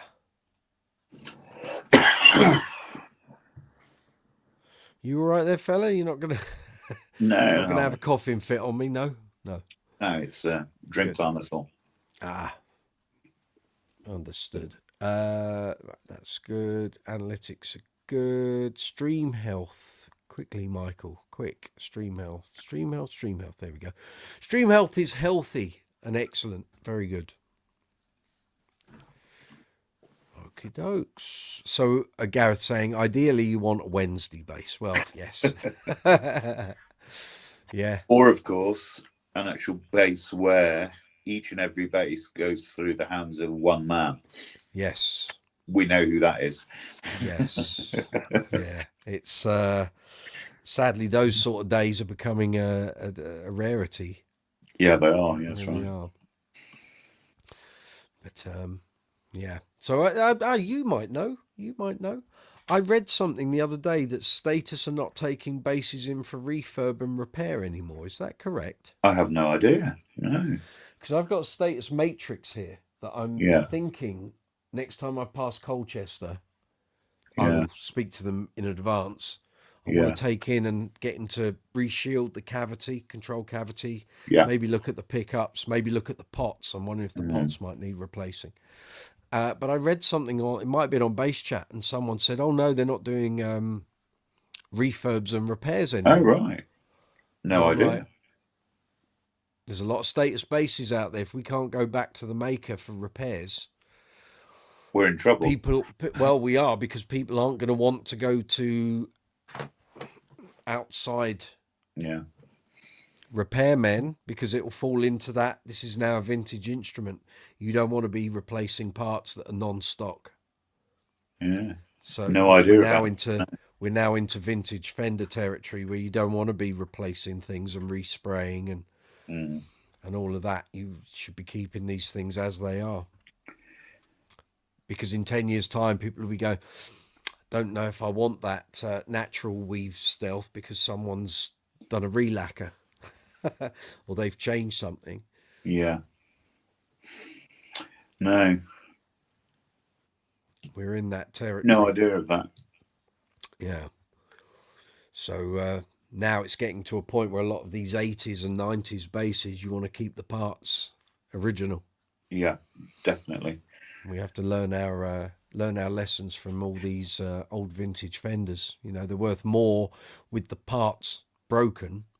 Or the other thing is you replace a part or a component or whatever, and you keep the old one to one side. So when you come to sell, you can say to the buyer, I'll either take the one I fitted and put the old one on, but it's broken, or you can have it with both, and there you go. But that part is knackered. It doesn't work.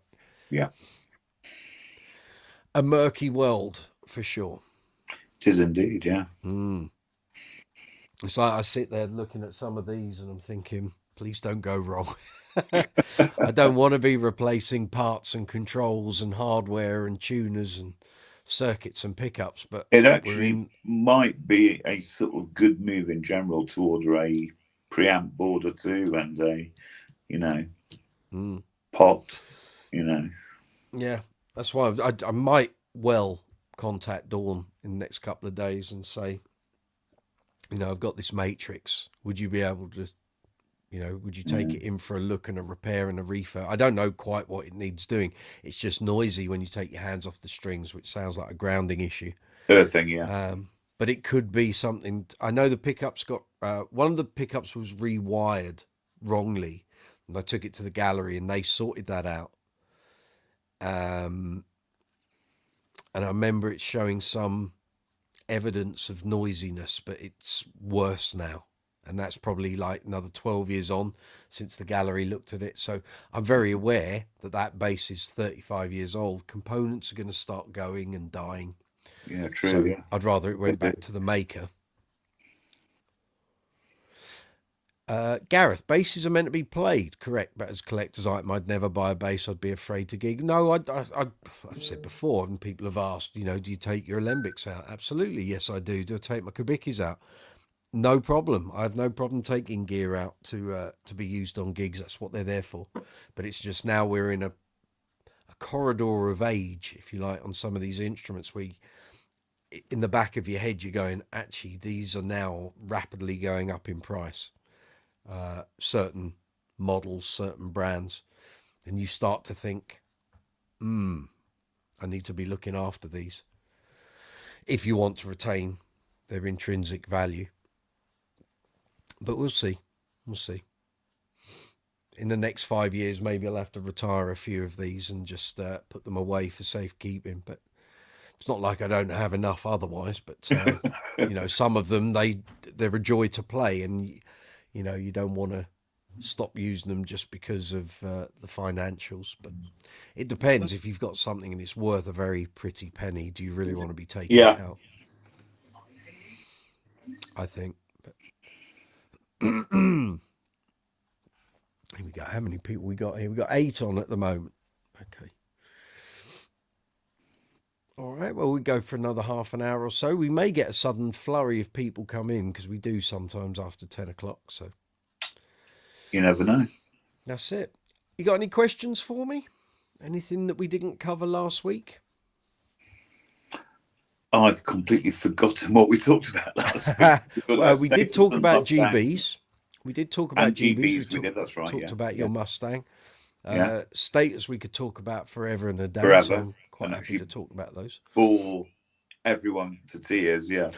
Well, I think, the thing is, we're of a certain vintage that we've grown up through our bass playing lives. Yeah, that's right. They've pretty much been there most of the time. Yeah. So there are things we can talk about that other people don't know because they weren't there at the time. So yeah, true. That's right.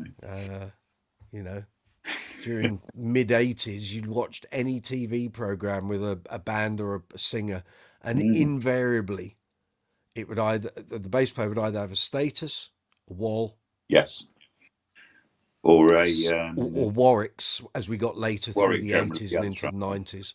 Yeah.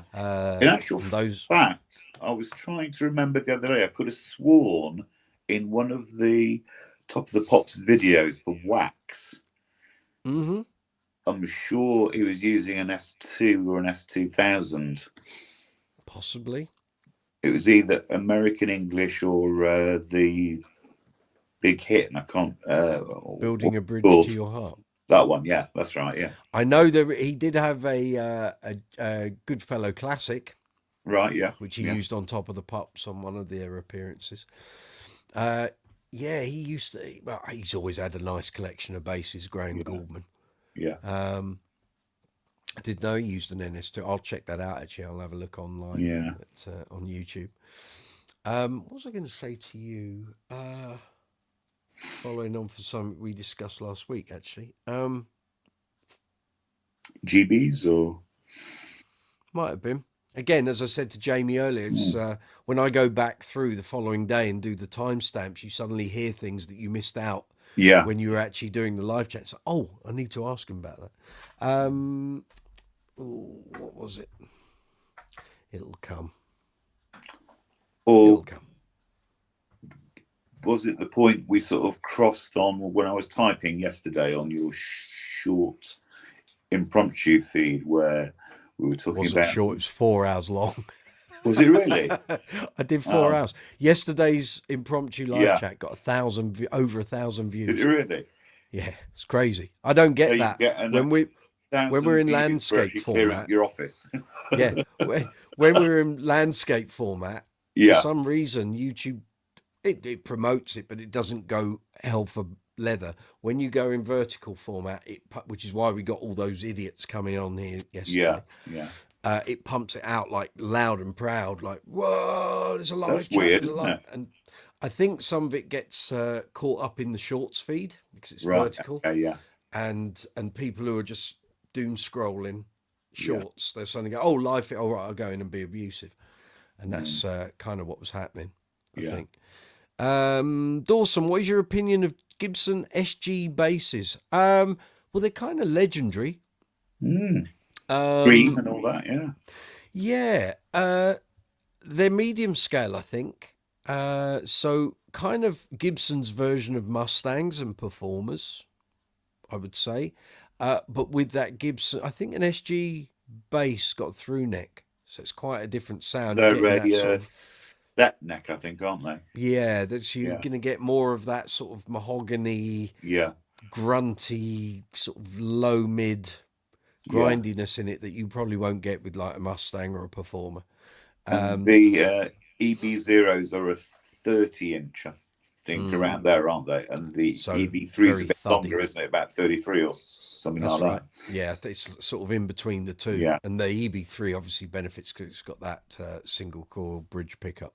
Yeah. So And it's a burp along.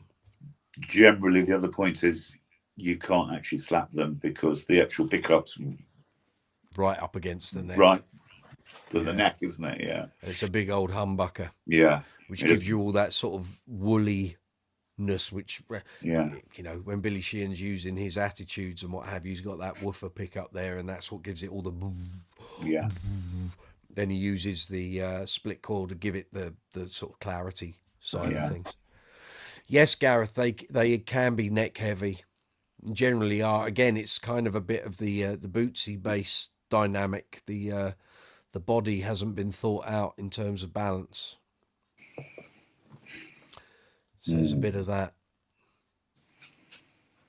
But yeah, what we were just saying, like you'd watch anything on TV through the mid to late 80s, and those were pretty much the basses you'd see every time. Right, yeah. And that was just, I think that was before Mad Distribution took on the Warwick stuff. I think they came into it around about the 93, 94, and basically would turn up TV shows and just stick basses and Warwick amplification in front of people and say, oh, go and use that.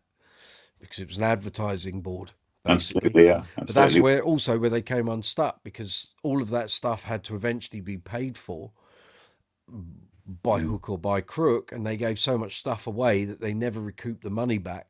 And the artists or bass players that had this gear disappeared, and the gear had been sold on, and that was that. And that saw the end of Mad Distribution, pretty much. Yeah.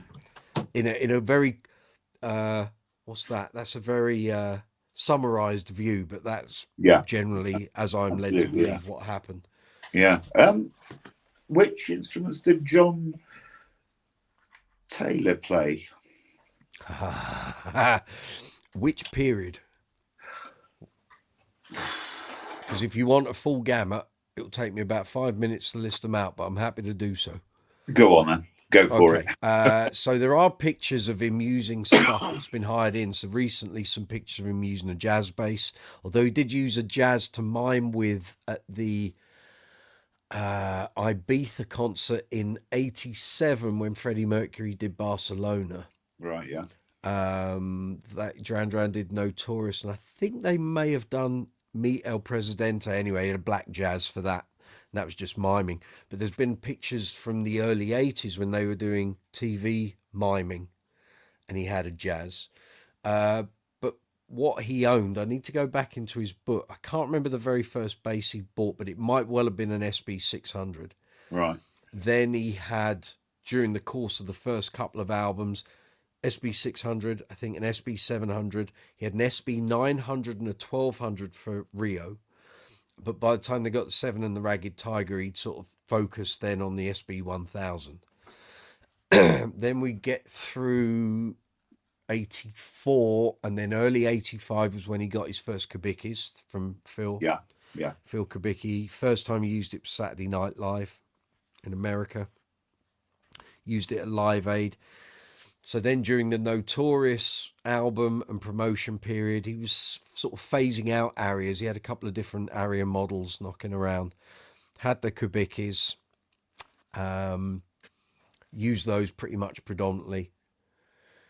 Got up to Big Thing. Still using the Kubickis, but he started to venture into using a few other things. Then by the time of Liberty in 1990, he had Bernard Edwards Stingray. And he also, I think, possibly had a BC Rich given to him from Bernard as well. And then once you come out of that period into the Wedding album, he'd kind of moved over to full-bodied Steinbergers. And there have been pictures of him going back as far as 82, miming with a Steinberger cricket bat. Yeah. And then once he got into doing... Well, as Duran sort of petered out a bit in the mid-90s, did the Thank You album. Neurotic Outsiders came along, and apparently at that time he had a Status Series 2 in there, possibly headed one, and it might have been an Empathy as well. I don't know the ins and outs of that, and I don't know if he bought them direct from Status or not. He had a Warwick Neck Through Thumb 4 at one point. Then he kind of went through the period I'm not a big fan of, where he was using like Gibson Les Paul basses, and his whole bass tone was really woolly, a bit and a bit nondescript.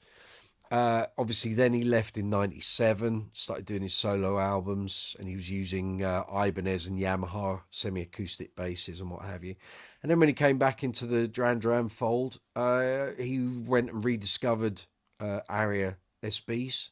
Yeah. They came out with a John Taylor version in about 2004, 2005. And he's now and he was then on the PV Cirrus.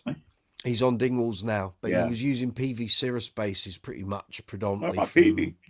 2003 up to 2017, and then he gradually phased the PVs out on the Paper Gods tour and moved over to the Dingwalls, and that's what he's with now. And he's got a new model, the Stealth bass, which is all black. Yeah. So there you go. And there's probably a few other models in there. I know I saw him miming on a BBC show with, like, I think it was an Aria Cardinal, like a twin pickup Aria Cardinal. Wow.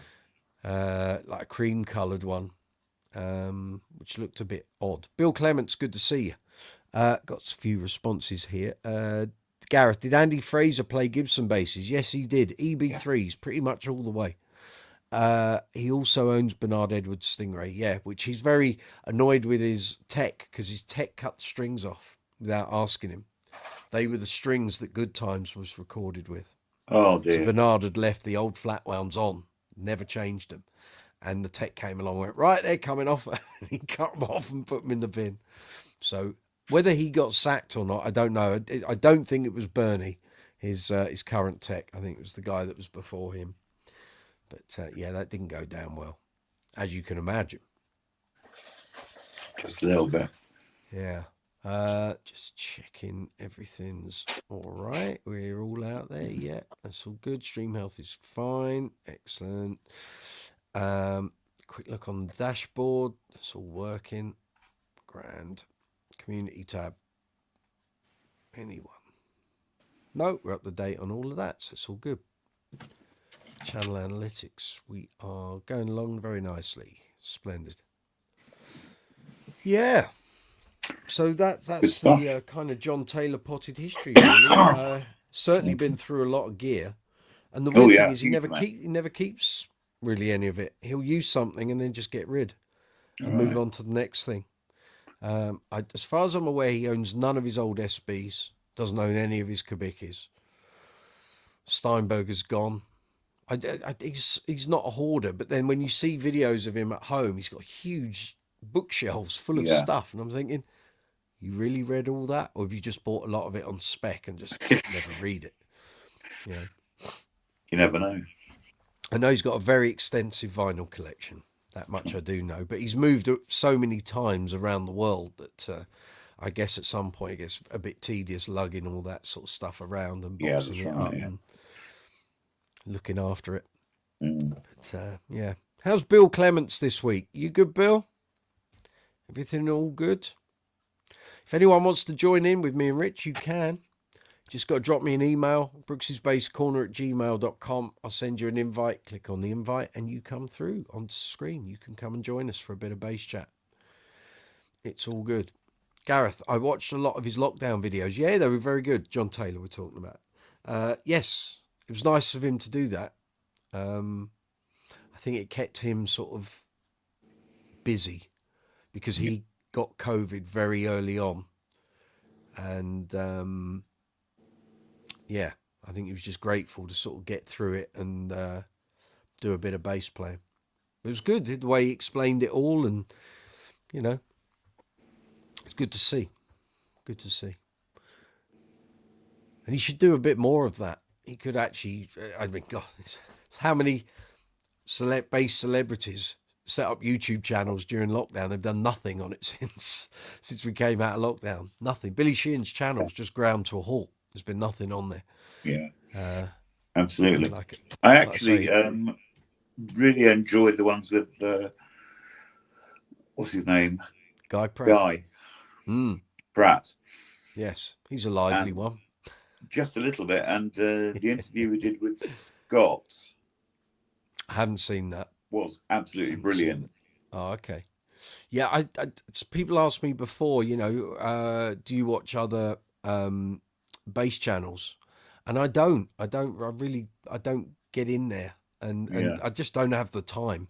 Yeah. And also I'm very wary that if I watch what other people are doing on their channels, I don't want to be influenced into suddenly producing something that's similar, not intending to do so. You just do it subconsciously.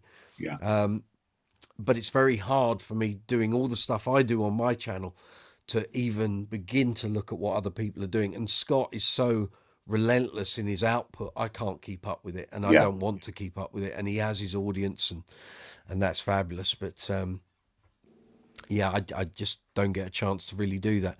Gareth, Lee Sklar kept his one. Yes, he's been very good actually on that. That's actually worked pretty well. I'm not sure that thing, so we're going to get rid of that. Let me just saw that guy. I don't think that's appearing. That's good. Yeah, that weird thing. I can see it. You guys can't, so that's fine. So whoever's sending that, I'll ban you from the channel if you post again.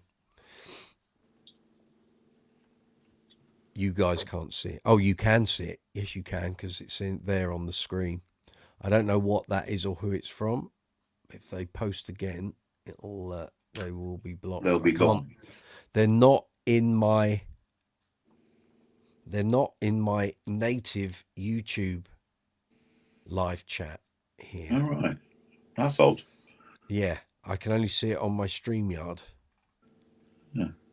Which is quite bizarre. And it hasn't appeared in the analytics live chat either. So I'm not sure what that is all about. YouTube has got some AI stuff going on where it pulls out rogue messages now.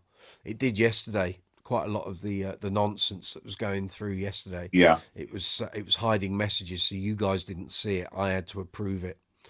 And so I was able to knock a lot of them out before you guys even got close to seeing it. Gareth, I enjoyed the Rock on Tours podcast with Guy Pratt and Gary Kemp. It's very good. I've interviewed Guy twice, and lively is a conservative description, but I sometimes find his opinions on stuff, they're very his opinion. And if you don't agree with that opinion, you're wrong. And I've heard a couple of things on Rock on Tours, and I've thought, no, that's nonsense. You're saying that because you didn't like that band, or you didn't like that performer, or you didn't like that singer. That's not the case. That's just your opinion. And he can become a bit relentless in his view, and that's fine. It's his show. He can do what he likes. But I know when I interviewed him, there were a couple of things I asked him questions about, and it was very, that is it. Like, that's the answer. And it's like, no, that's not where I was going with that question. I was asking your opinion on that, but that doesn't mean that's the right answer. But there we go. It's fine. It's fine. But he is lively. You've kind of got to keep him focused when you're asking him questions, because he will just go off at like 101 tangents, and it's like trying to juggle fish. It's very tricky. Juggling he fish. Doesn't watch my channel. He's never going to see this. So. You never know, he might. No, he doesn't though. When he sees me, he goes, I know who you are. And he doesn't have he doesn't have a clue what my name is or who I am or whatever. And that's fine. I like the element of not being recognized. It's good because people see you and they go, I know, like when I've done interviews with people, And you can see the cogs are just like starting to slowly turn. It's like, I've met this guy before. Now, where have I met him? I know. He looks very familiar. See, the lovely thing now is people don't recognize me because if they watch the channel, more often than not, I've got the cap on. Yeah. Either rosacea's kicking in or my hair's quite short at the moment. And I've had people where I haven't had my cap on and I've been out and gone, hello, mate, how you doing? And they have no clue. They've not put two and two together that I am the guy on this bass channel. And they'll go, oh. And then they'll say, oh, I was watching this video about da, da, da. I said, yeah, that's my video. Is it? Yeah. You haven't got the cap. You haven't got the cap on. Yeah. It's like, well, there you go. There you go. The joys of anonymity. I like it. All good. Yeah. Sometimes it's a lot easier to operate when people don't necessarily know. Yeah. All of that. It is 20 past 10 here in London town. We'll go for another 10 minutes. It's sort of quietened down a little, I think. And a lot of the other regulars haven't appeared, and that's fine. We are in the summer months after all, although if they're in the UK, they're not going to be sitting out in their gardens drinking beer and wine because it's not this evening. No. It's been absolutely hammering down all day. You'd need your waders on. But yeah. Ah, well. So 2 gigs for me this weekend. I have nice. Queen Tribute at Robin 2 in Bilston this Friday. And then where am I Saturday? Saturday is a private function. I think it's a birthday in Maidenhead, which is joyful for me because it's like 12 miles down the road. So very happy with that. Yeah. So the long one on Friday all the way to Wolverhampton and one down the road on Saturday. I can live with that.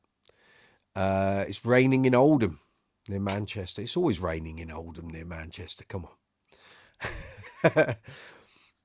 That's taken as read. It'll be snowing tomorrow up there. It may be summer, but that doesn't mean snow doesn't appear in Oldham, I can assure you. So that's the gigs this week, and then next week it gets entertaining. So Friday next week I'm doing Oasis again, not at a nudist resort this time, and we are playing at the Try Festival in Letchworth, Hertfordshire. That's next Friday, and then Saturday is lovely. That's a double bubble for me. So we've got Uncle Funk at the Saltasia Festival in Malden in Essex at 1:30, and then we get back in our cars and we go and do a wedding in Royston, very nice, Cambridgeshire way. Yeah, very nice weekend next weekend. Yes, so looking forward to all that. Should be a blast. For Saltasia will be great. Go on. My actual next job, according to the calendar, is the 12th of July. Goodness. Everly's and Friends live show, Alveston Hall, Warners. So, yeah. There you go. Yeah. Well, I'll tell you what, you can get all those garden jobs. Get all those garden jobs done while you've got the time. Gardener does those. Oh, quite right. Quite right. Gardening. Well, that's good, though. You can enjoy the weather when it perks up a bit. Yeah, that's right. Yeah, have definitely. A little rest. I know when I do, like when I'm relentless in the summer and at Christmas especially, the hands take an absolute hammering, and I think now I've got I'm quite grateful for a quiet January most of the time. Just gives a chance for the fingers and the hands to recover a bit. Yeah, it never used to be a thing when you're younger, but believe me, as you get old, well, you know, because you was similar age, but for the younger generation, enjoy being bulletproof as long as you can, because believe me, as you get older, especially in the cold weather, and your hands get chapped and split, and you're washing your hands, and then they're drying again, and the skin goes, and it's horrible. I tell you, not good. Not good at all. No, it's not. In actual fact, the actual worst one of all is post gig. you then do a 3-hour drive home. Try actually getting out of the car afterwards. Stiff as a broom. It's awful, isn't it? You just seize up completely. Well, it is the worst thing. Driving is the most unnatural posture it you is. can be in, and they always say be careful getting out of a car, because that's when most back injuries and lower back and sciatica occurs. Very people true. getting in and out of cars. Yeah. Gaz, you've got no gigs this weekend, but you're at Wembley on Sunday, I think, for the football. Is that correct? Football. Or are you at a gig? I think it's football. I think you told me that last night. I'm just checking. You tell me. I think it's football. It is football. There we go. My mind hadn't gone to a sieve. Very good. Let me just check. Everything's all good. Yes, we're fine. Right, emails. Let's just check. No one else looking to come onto the live chat. No, we're all good. Okay. Right, we'll do another 5 minutes and then we'll wrap this up, I think. Yeah. So if anyone is watching this after the event and you've got questions that you want answering regarding basses, bass amps, bass effects, accessories, strings, all of that sort of thing. Obviously, once the live chat is closed, we can't carry on that conversation. Leave comments and I'll reply to them as soon as I see them. Alternatively, if you need a quick reply to something, by all means, email me at brooksysbasscorner@gmail.com and I'll reply as quickly as I can. If you're looking, I've had people starting to ask me about bass purchases and stuff like, oh, I've seen this bass. It's this. This is the price. You know, what should I be looking out for? By all means, do that. If I can help in that sense, very happy to do so. Call on my experience. Call on my knowledge and what I know, because it might just help you to avoid buying a absolute pig's ear of a bass. Some things you only learn this stuff by doing it. The years of buying bad basses and going and looking at certain bass manufacturers and bass examples, and you know the things to look out for, and you accrue that experience over time. But sometimes you can't fast track it. So like seeing a status where the graphite laminates are starting to come away from each other. You stay clear of those. Those Absolutely. are not worth, especially now with the current situation. Absolutely. Status where those things are not going to get fixed. Absolutely. I actually saw one that was just starting to part. It was just looking a bit, grotty. I've been very lucky. All of mine have been great. Yeah. The Matrix has got plenty of dings and bangs on it, and I did have a Series 2000 Matrix, which I sold on during lockdown, and that had loads of grazes and scratches and bangs and dings, but it played great, sounded great. And I actually wanted to get that resprayed in white, and I was quoted, in fact, 3 separate, what do you call it, luthiers, resprayers. Status were one, Bow Finishing were another, and Sims were another, and they all quoted £1,000 or more to strip the bass, respray in white, and re-lacquer. And I was like, I'm not shelling out another £1,000. No. So that one got moved on. But other than that, the rest of them, regarding their graphite elements, have all been pretty good. Yeah, I've got nothing to complain about there. Gareth, new Dingwall SP1, which is the super precision out of China, looks interesting. Yes, and affordable as well. There is a review on the channel. One of the first basses I did here on this channel was a Blueberry super precision, I think. Anyway, it was a lovely bass, played great, and quite expensive. So these new ones, if they get the pricing right, could be very popular.